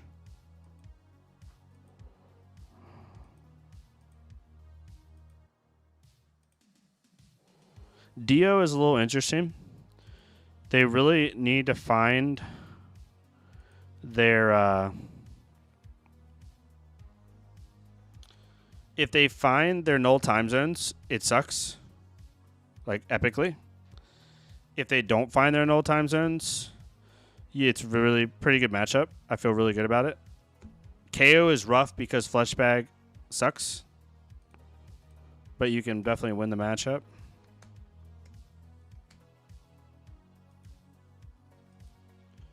Let's see if they're willing to talk to me for a second so I can try to help them.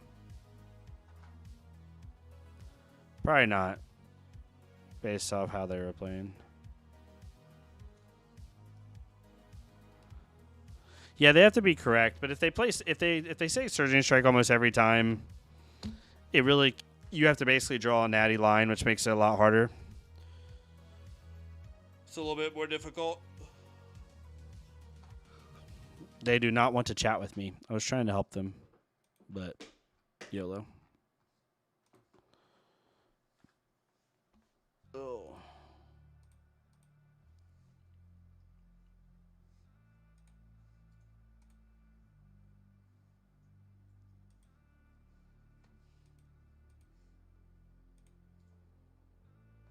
All right, give me 2 seconds, y'all. I will be right back. I'm going to go to the bathroom, and then we'll play some Katsu games.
All right, I'm gonna attempt to play Katsu games on stream, which literally is the hardest thing I've ever had to do in my life.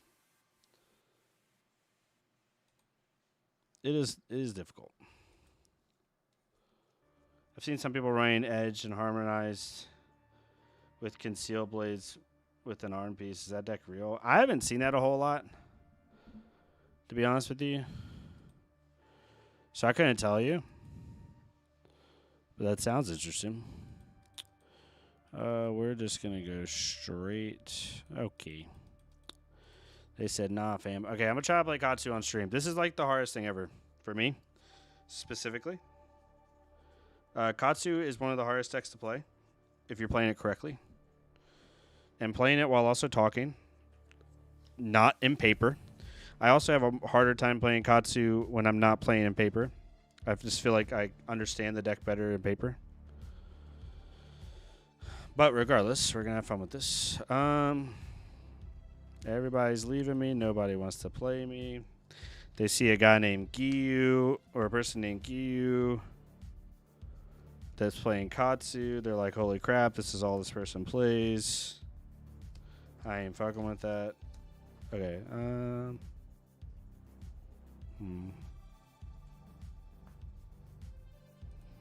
Probably first here. Let's do a tenacity and one. Let's do Command Congress. Bro, stop leaving. Bunch of fake people out there, y'all. Bunch of scaredy cats. Not really. No one just probably wants to play against Katsu right now. Katsu is very similar to Kano. You're gonna get into a game state that you don't want to get in when you're playing certain decks. Lyeth's a funny matchup though because you can't dishonor Lyeth. You have to like play without the dishonor on hit, which is kind of funny.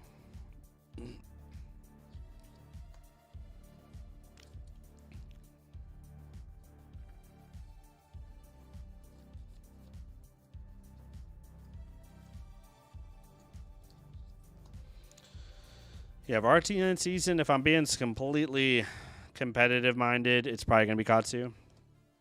I need to get my cold full breaking skills and my cold full Bright Star boots, but those cost lots of monies. I think breaking skills, cold full is like $80, which honestly isn't as bad as I thought it was going to be. And cold full Breeze Rider boots are like freaking 140. Those are the expensive ones, but I do want to get them. Because everything else in my Katsu deck that's a ninja card, that's not like CNC, is pretty much not max rarity, but foiled out. I'm not going to buy all alpha common cards. I don't want to pay like $100 and some for a thing of alpha Surging Strikes. Call me cheap.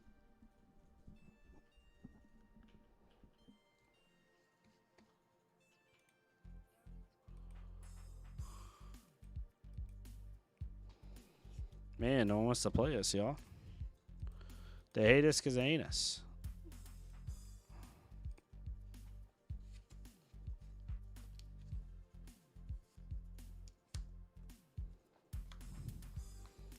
Oof. This matchup feels very similar to Azalea.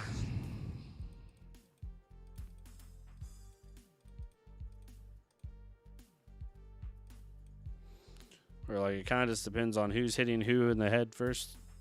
Like smacking each other in the face. I am excited though because we're starting we had in my local area when I first moved back here, so I'm from Virginia originally. When I moved back to Virginia, we had one store that supported Fab pretty consistently, and that was it, which is fine. It was great. Then 2 other stores opened in the area because we only had like one real game store in our area, and they both started supporting Fab, which was also sick. And then through one reason or another, right, like, let's do this. Through one reason or another, basically the store that originally supported Fab the most kind of like, I wouldn't say stopped supporting Fab, but didn't do as much, and people kind of got upset about it, and some things happened or whatever. And then the second store that opened up really started supporting Fab. And then they became the most popular store. And then the third store had some location issues, but then they finally moved. All that to say, we went from, we only had one store, but we wanted to have three. And we were super excited about having three. And then we basically went back to one in terms of participation. But so now we're trying to like really get back to having multiple stores support the game. Oh, this is actually pretty sick. Okay, that doesn't help.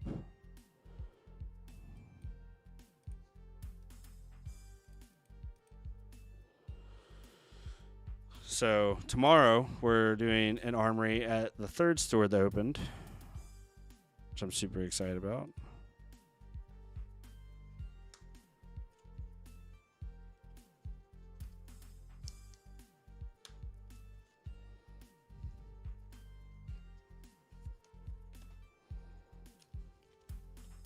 Okay, finally caught back up being live. The idea of using Edge of Autumn arm piece to pivot into Kodachi lock. Oh, I could see that, Topple. That'd be really interesting. I wonder like how consistently you could do that, right? Because conceal plate has to hit. I'm not saying it's good or bad. It's very interesting. I'm not sure. I've never seen that, and I've never tried it, so I really wouldn't know. Okay, they're just gonna let this hit. I think we need to maximize. Yes.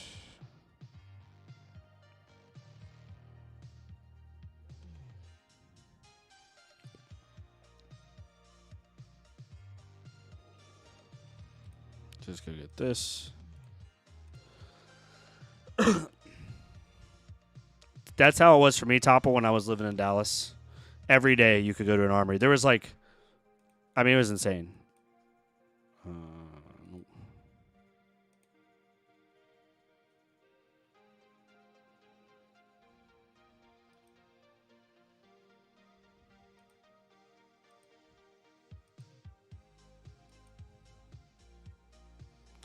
Okay, we're definitely using Salt Wound if they let this fluster hit.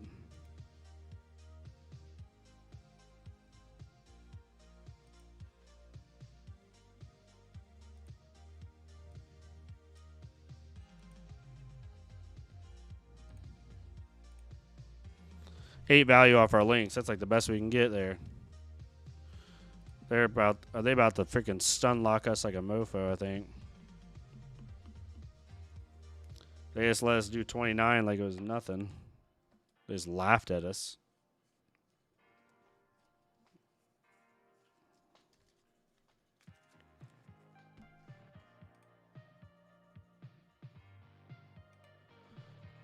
What the heck?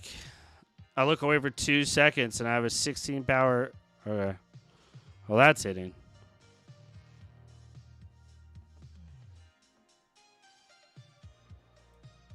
I can understand it. They had, what, 3 2 blocks in hand?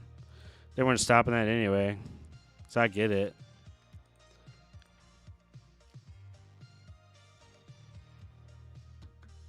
I got these sleeves. Let me see if I can show y'all.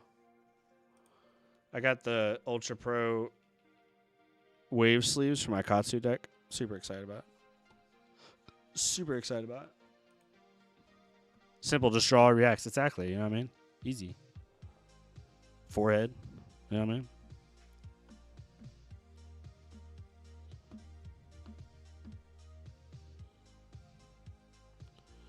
I think we keep the retrace to pass if they overblock this.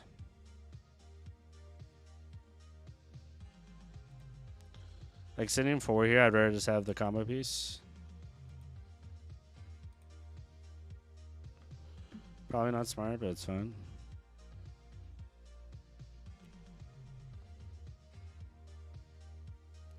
Ooh, 3 of a kind. Nice. They're fast.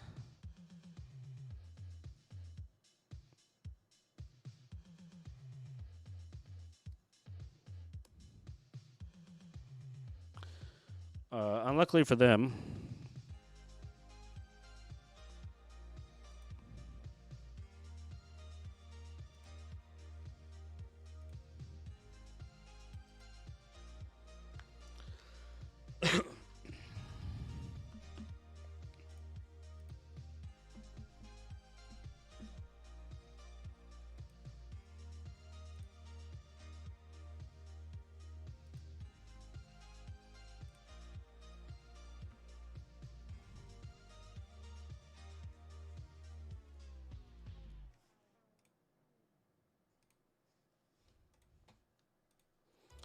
Giving them a 5-card hand sucks. Okay, 4 cards. Still 4-card hand sucks.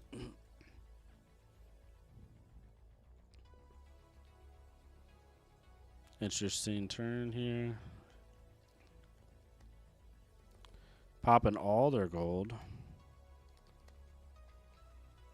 All their gold. Literally 6, 9, 12, 15, 18, 24, 27, 30, 32, 45, 48, 50. Okay.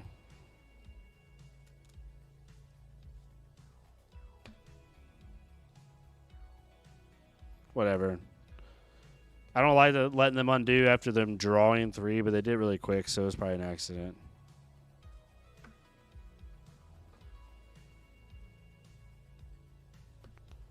That Codex. I am so confused on what they're doing.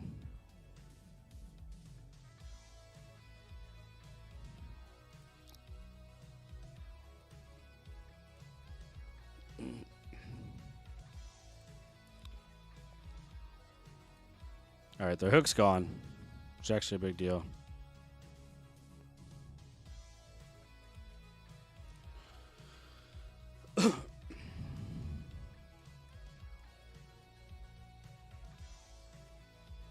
Could just give me Tunic here, which they are. Let's just pitch away the Break Tide.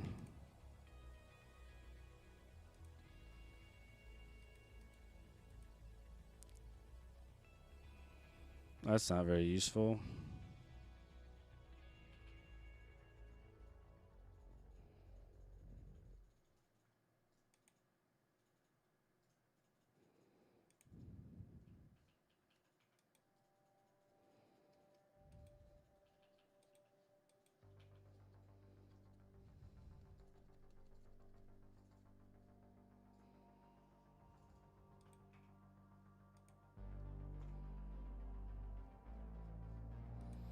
Yeah, Marlin in this matchup, I don't know if I feel like favored or unfavored. Just depends how their draws go. If they're hitting their gas, then it's a nightmare. If they're not, then it feels fine. I also have not drawn a good Go-Again attack in a minute, which is really been hurting me. They have no gold and no gold bait hook, which is the nice part.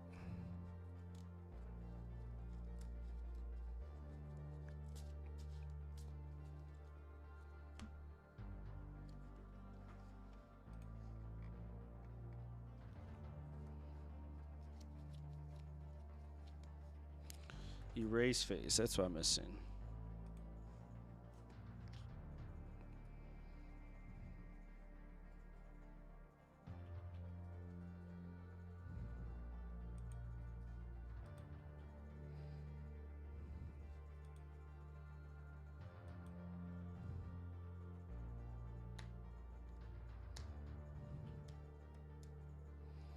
Me not hating a Go-Again attack is hurt really bad.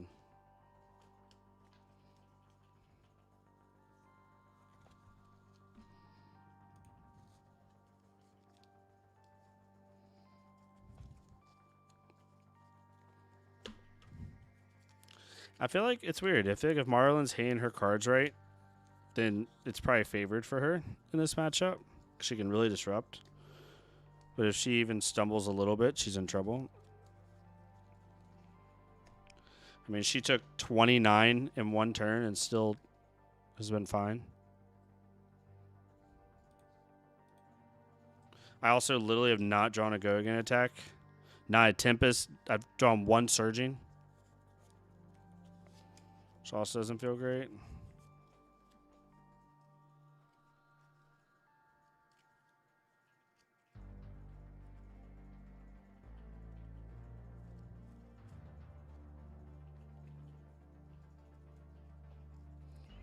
Do we just die here? I think we just die here. Yeah. They were hitting all the stuff, even with being gold starved and everything else. I mean, they literally averaged double digits every game, every turn there for a minute. We started off really hot, and then we just kept getting disrupted. There's not much we could do that game.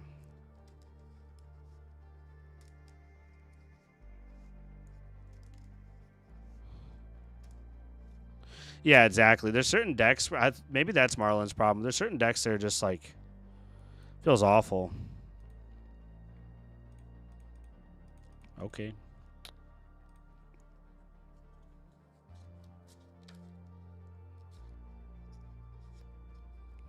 Oh, look, they're here again. First. They're probably going to leave again. And right back.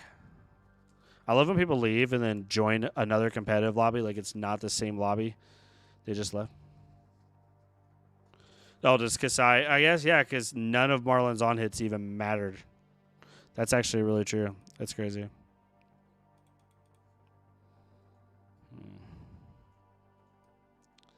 I've thought about putting wax on in my against Live just because there's like a couple moments where they play like that big zero cost attack that makes you discard your hand or whatever, and you could just like blow them out. To be hilarious.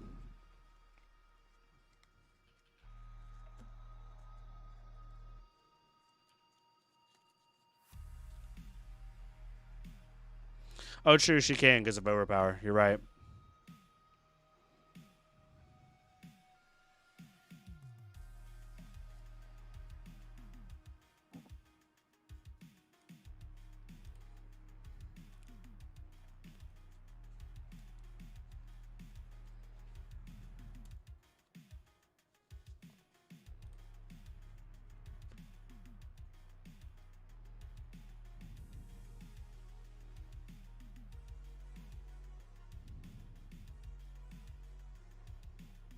That's fine. You literally intimidated the card I was going to Arsenal. Hilarious.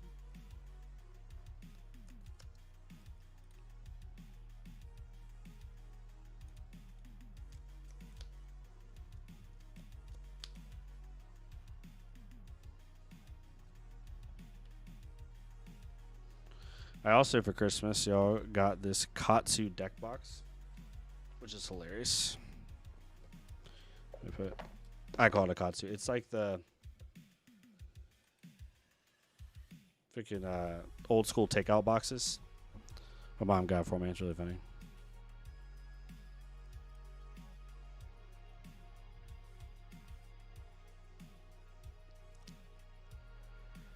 I love how Live just has 3, scowling flesh bags, and you have no idea when they're coming.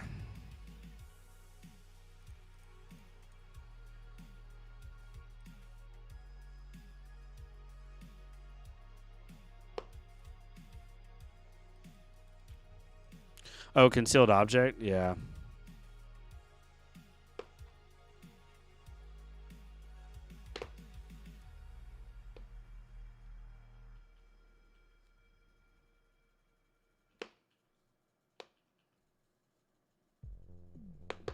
Yeah, yeah. That card is like annoying sometimes. It's hard to play around in certain moments. Oh, if you're playing this proactively, we're okay with this. That is totally fine. We have one bond set up engraved too.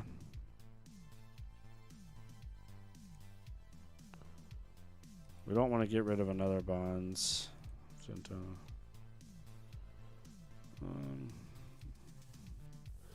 What does our hand look like if we just... I don't think we block this. No true on hits. 5 damage.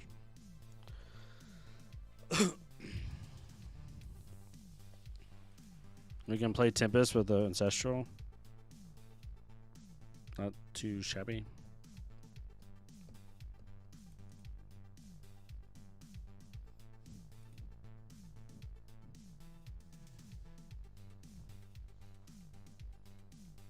And now we know 2 of their leave them hangings are gone, so it's not like the likelihood is to mess with this. is a lot lower.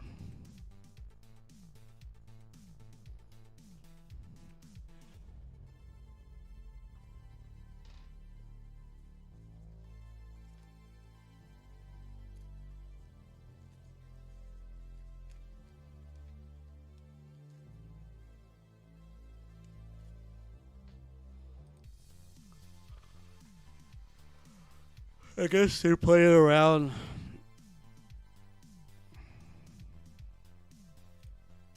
I mean, I guess I can force them to pitch a card here.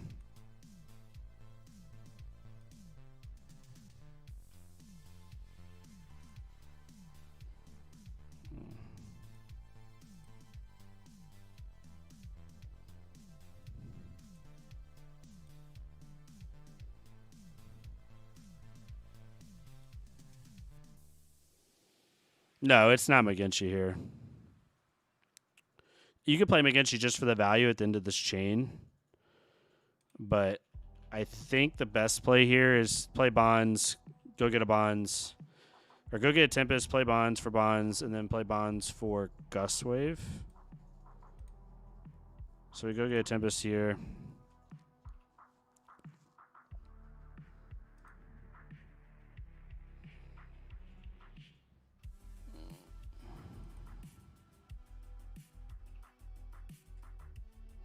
I'd rather do this on a Harmony turn,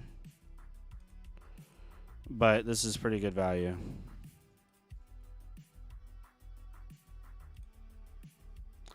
There's also a world where we crack boots at the end of this and go get Salt. Probably on the Bonds that they're not going to want to block.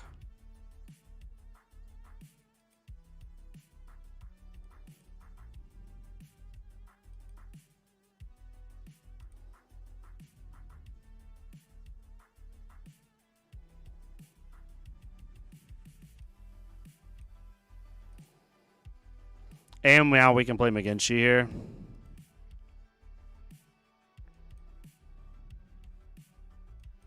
We'll crack Breezewriter Boots first. We will not crack Links yet.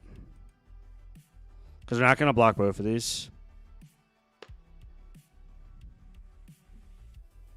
3, 4, 5, 6, 7, 8. This is a 9 power assault if they let this hit. Okay, now we crack.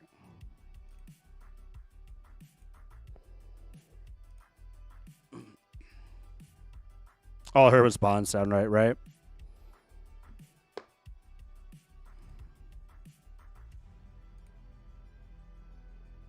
Whatever they have in their hand, it must be good. Because good lord. They just took a lot of damage. Is it a pummel? What is this?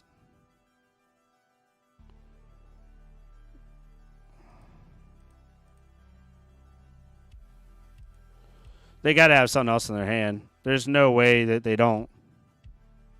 You're not just going to hold 2 cards here.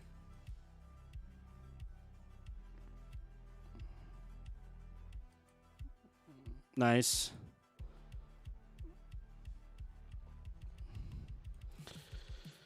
But we're fine now. They're going to have to really hit us with something good.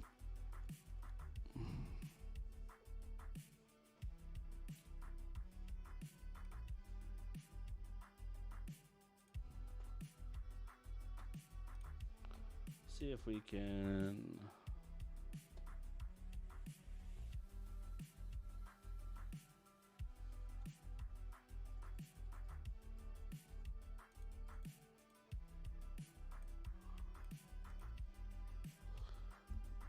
Isn't there a way in here to like change?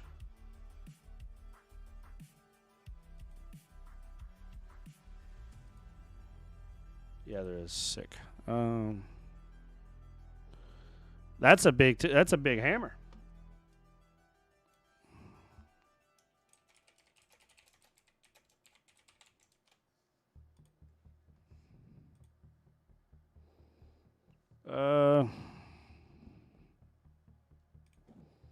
Sure.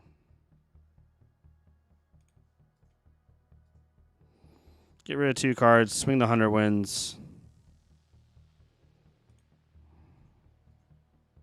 Arsenal is Surging Strike. Hope that they can't do too much to us.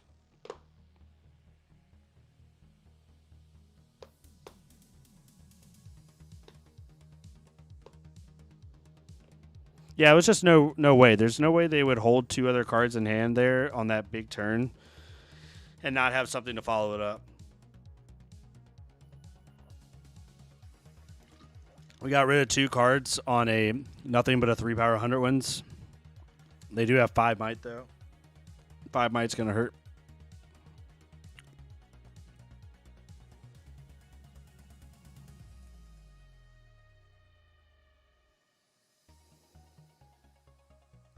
Okay. We block 6 here. We block. Yeah, we block 6. We bait out the Razor.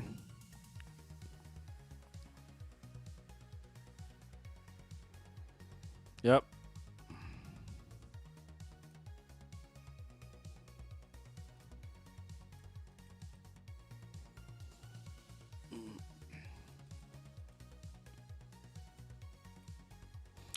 Oh, we didn't mean to do that.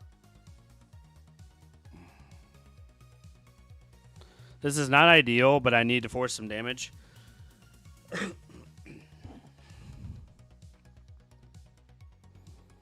This is a 2-card 9 off of Heart and Cross Trap, and if they have leave them hanging here, okay. But I have to do this. I can't give them another 5-card hand.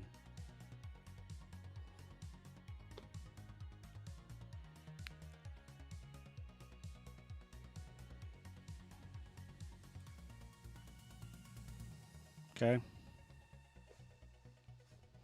They're trying to obviously hold cards in hand.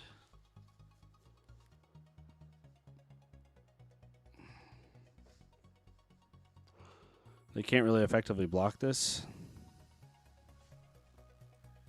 It's a funny matchup, Lyeth, because you can't dishonor him. So, like, some of your powerful lions just aren't a thing. All right.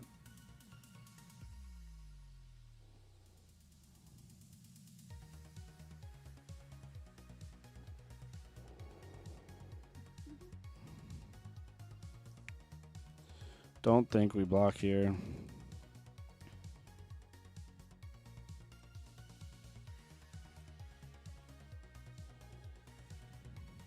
What are you undoing?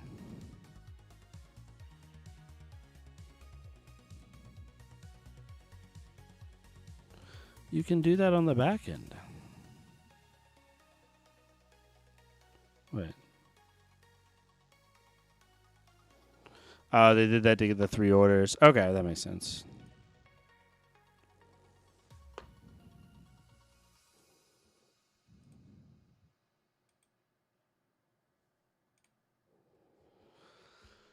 It's okay. We're going to force out some cards out of hand here.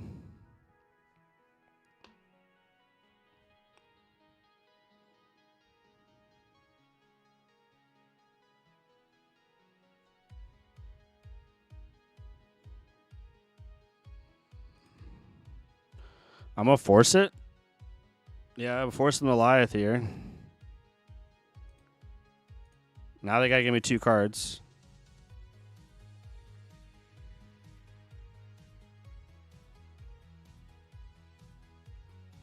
I do have the Katsu Marvel card.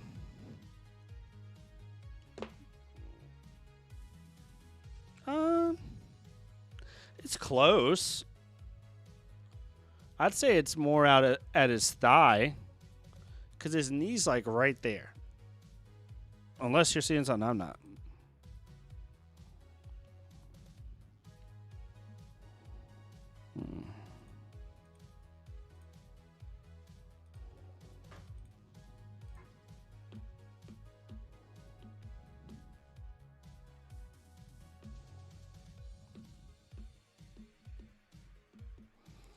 He's going to blow me out with a leave him hanging at some point.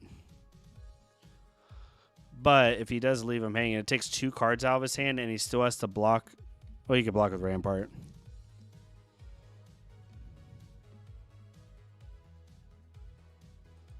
Oh, he screwed up there. Because now he's going to have to pitch another card and give me 2 cards to block this Command and Conquer out.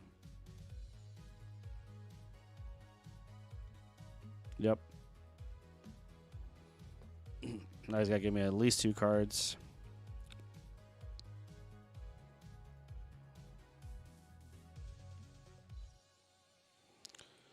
Well, this is not fun.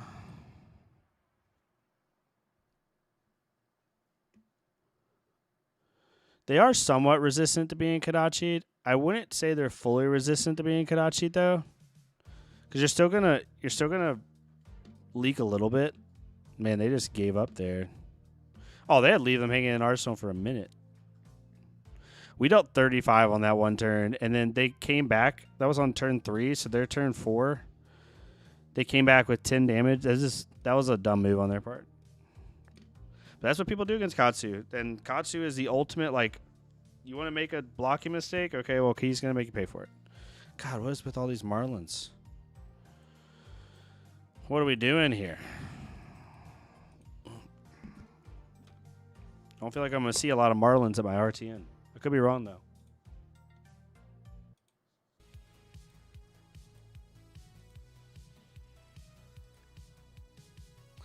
Aww.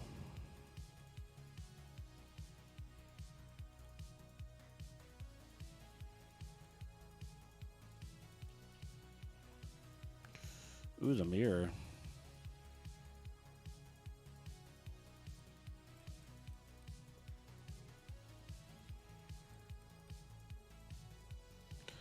Oh, everybody leaving.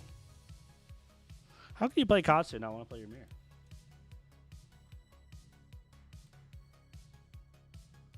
We've done pretty decent with this list so far. I mean, it is what it is, just like casual games, but we played 38 matches and we're at 68% win rate. It's pretty decent. I'm 2-2 against Balda. I'm not 100% sure how I want to board into her. Bro, everyone's leaving. Stop leaving. People wanted to be good with Miss Rangers. I'm sorry to say this, Topple. I'll rephrase, which I love Riptide. I'm sure if you follow my content for a decent amount of time, you know I love Riptide. I do not like the Ranger class. Actually, I played Azalea an entire half a year, so I liked Azalea too. I do not like playing against Rangers. Rangers have, whenever a Ranger is at the height of itself in the meta, it is the most egregious class ever. And frustrating to play against, where you feel like you have no agency. Lexi, you felt like you had no agency. Azalea felt like no agency. Like, those two decks at their height were just like, ugh. But I love playing them. They're fun to play, so I understand it. Just not fun to play against.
Got no one wanting to play, y'all.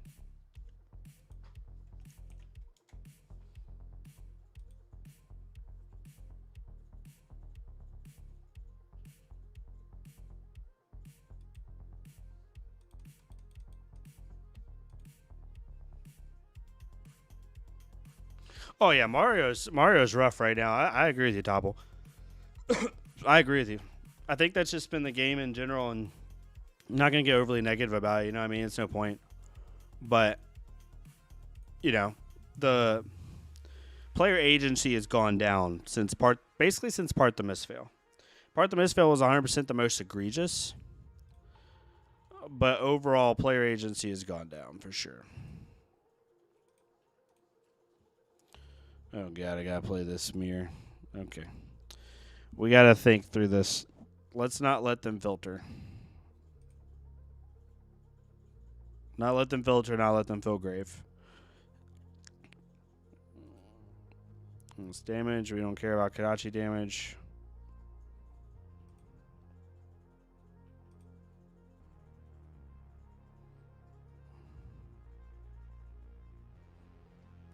Get rid of you. Get rid of you.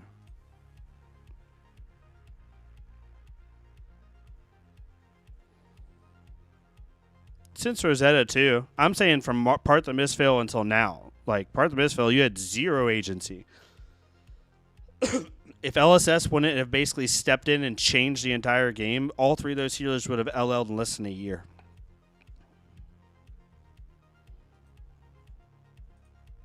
Rosetta does have heroes that have a lot of non-games, right? Verdance and Florian. I could agree with you on that one for sure. And Aurora was just Aurora.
Oh yeah, when Dio does her thing, it's pretty nuts.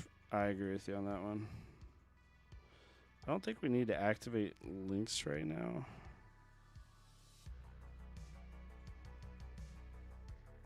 Actually,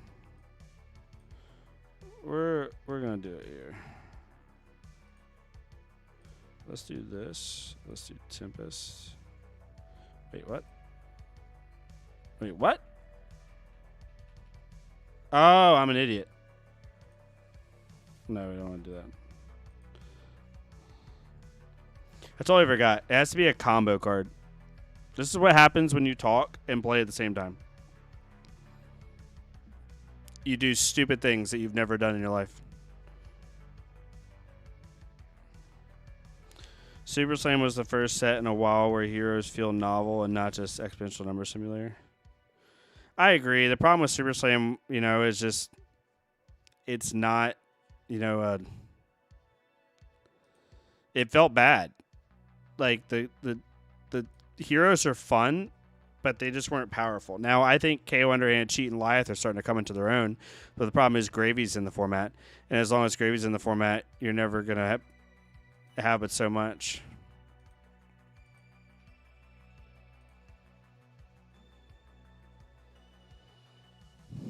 Oof, this hand is good. I hope to God they don't have something.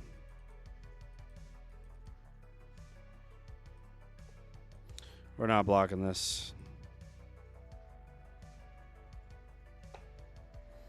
The thing about Gravy, though, is people complain about Gravy, but if Gravy was gone, the degeneracy that we would have in the format from fatigue standpoint would just be unbelievable.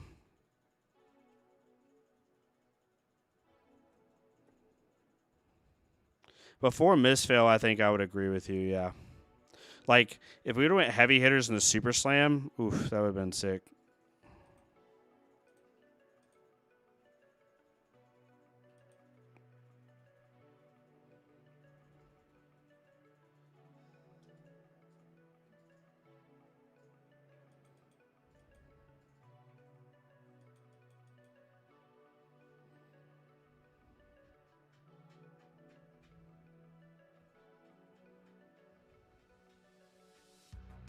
They crack boots, they're going to go get Dishonor. Nope. Interesting.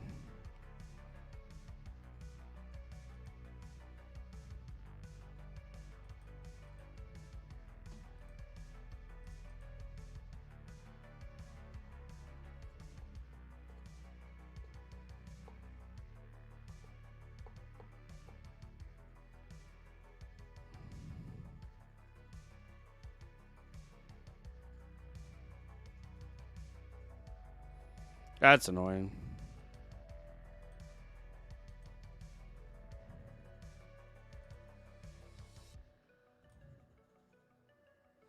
I think the Dishonor would have been better there, but whatever.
I think hurting Brand is going to hurt Fi's consistency enough. I think there's ways to play Fi still. I think with the right, you know, list, people will be just fine.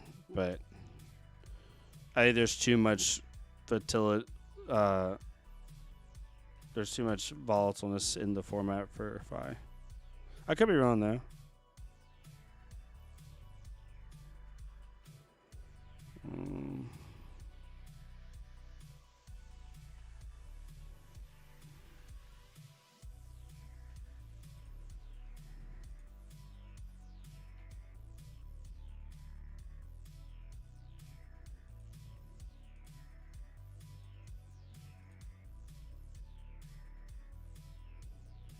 This guy give me a 4 block here.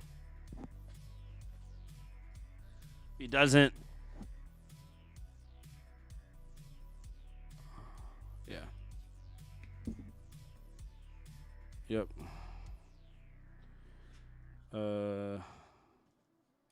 No.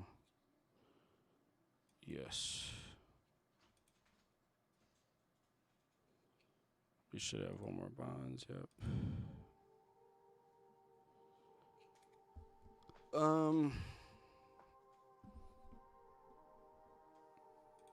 already have one, right?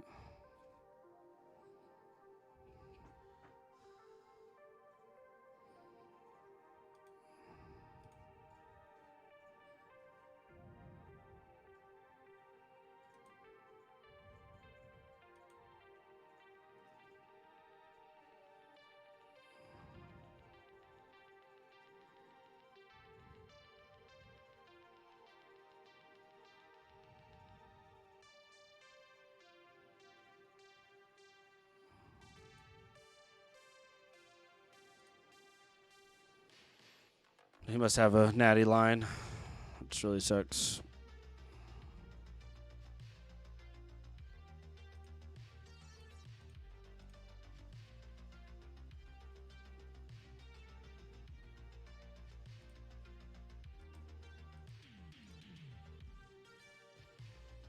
Flick Flack will help.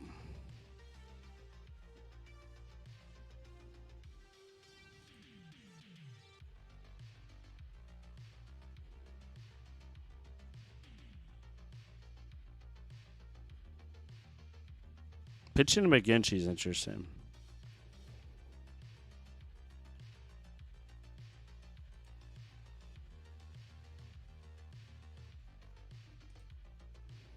Make him use it now.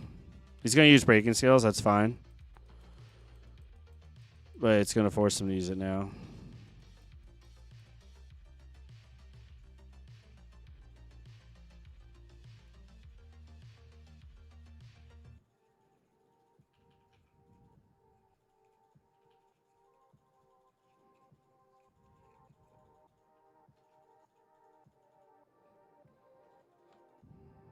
Okay, they're going to...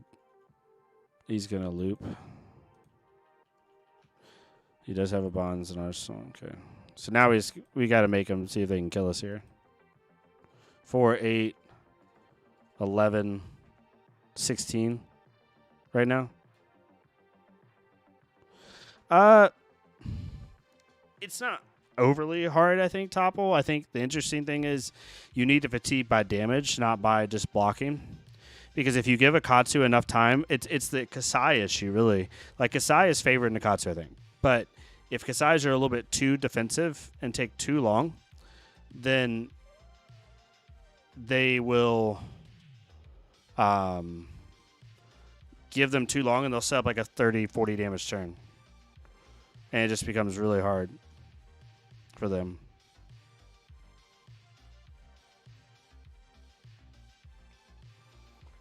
I don't know what's in their arsenal. I don't know if they're running Salt. They're running McGinty, which I'm assuming they're running my list. Or a version of my list.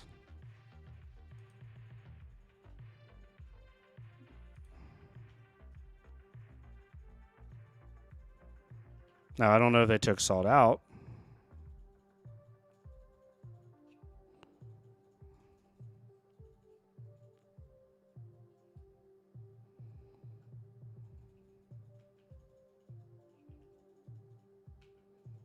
Kind of hoping they don't pop links here. For whatever reason. And then I 4-block the Fluster. Yeah, it's a lot harder. If Katsu can really get the right cards engraved, they can deal 30, 40 damage. Which makes it really difficult for him. Yep, there's that. See what we can do here. If they take the second Kadachi, then we force a 2-card block.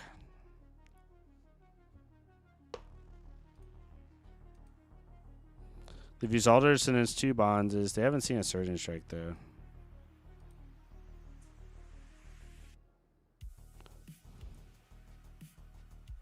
I don't know if anyone's ever tried to do Fatigue Syndrome. I don't know if that's possible.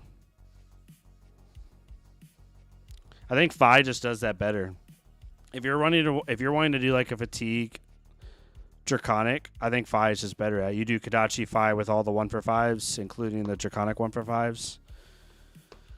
I think that's just better.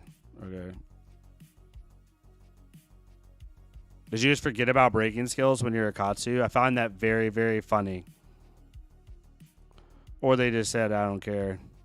What could they have done if they would have... I mean, they could have forced. I would have went down to 4. I would have played this 2-card block. Yeah. Interesting. They should have won that, I think.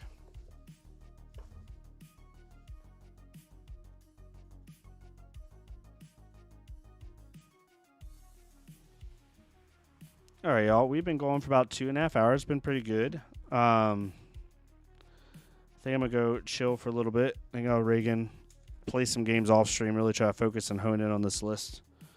But I appreciate everyone stopping by. I haven't streamed in a while, and I know my content's been on and off, so to even have as many people as we had in here is sick. I appreciate y'all. Dev, Topple, Sharp, Ekich, Rush. Thank y'all so much for hanging out. I'm gonna keep trying to do Katsu content, Ira content.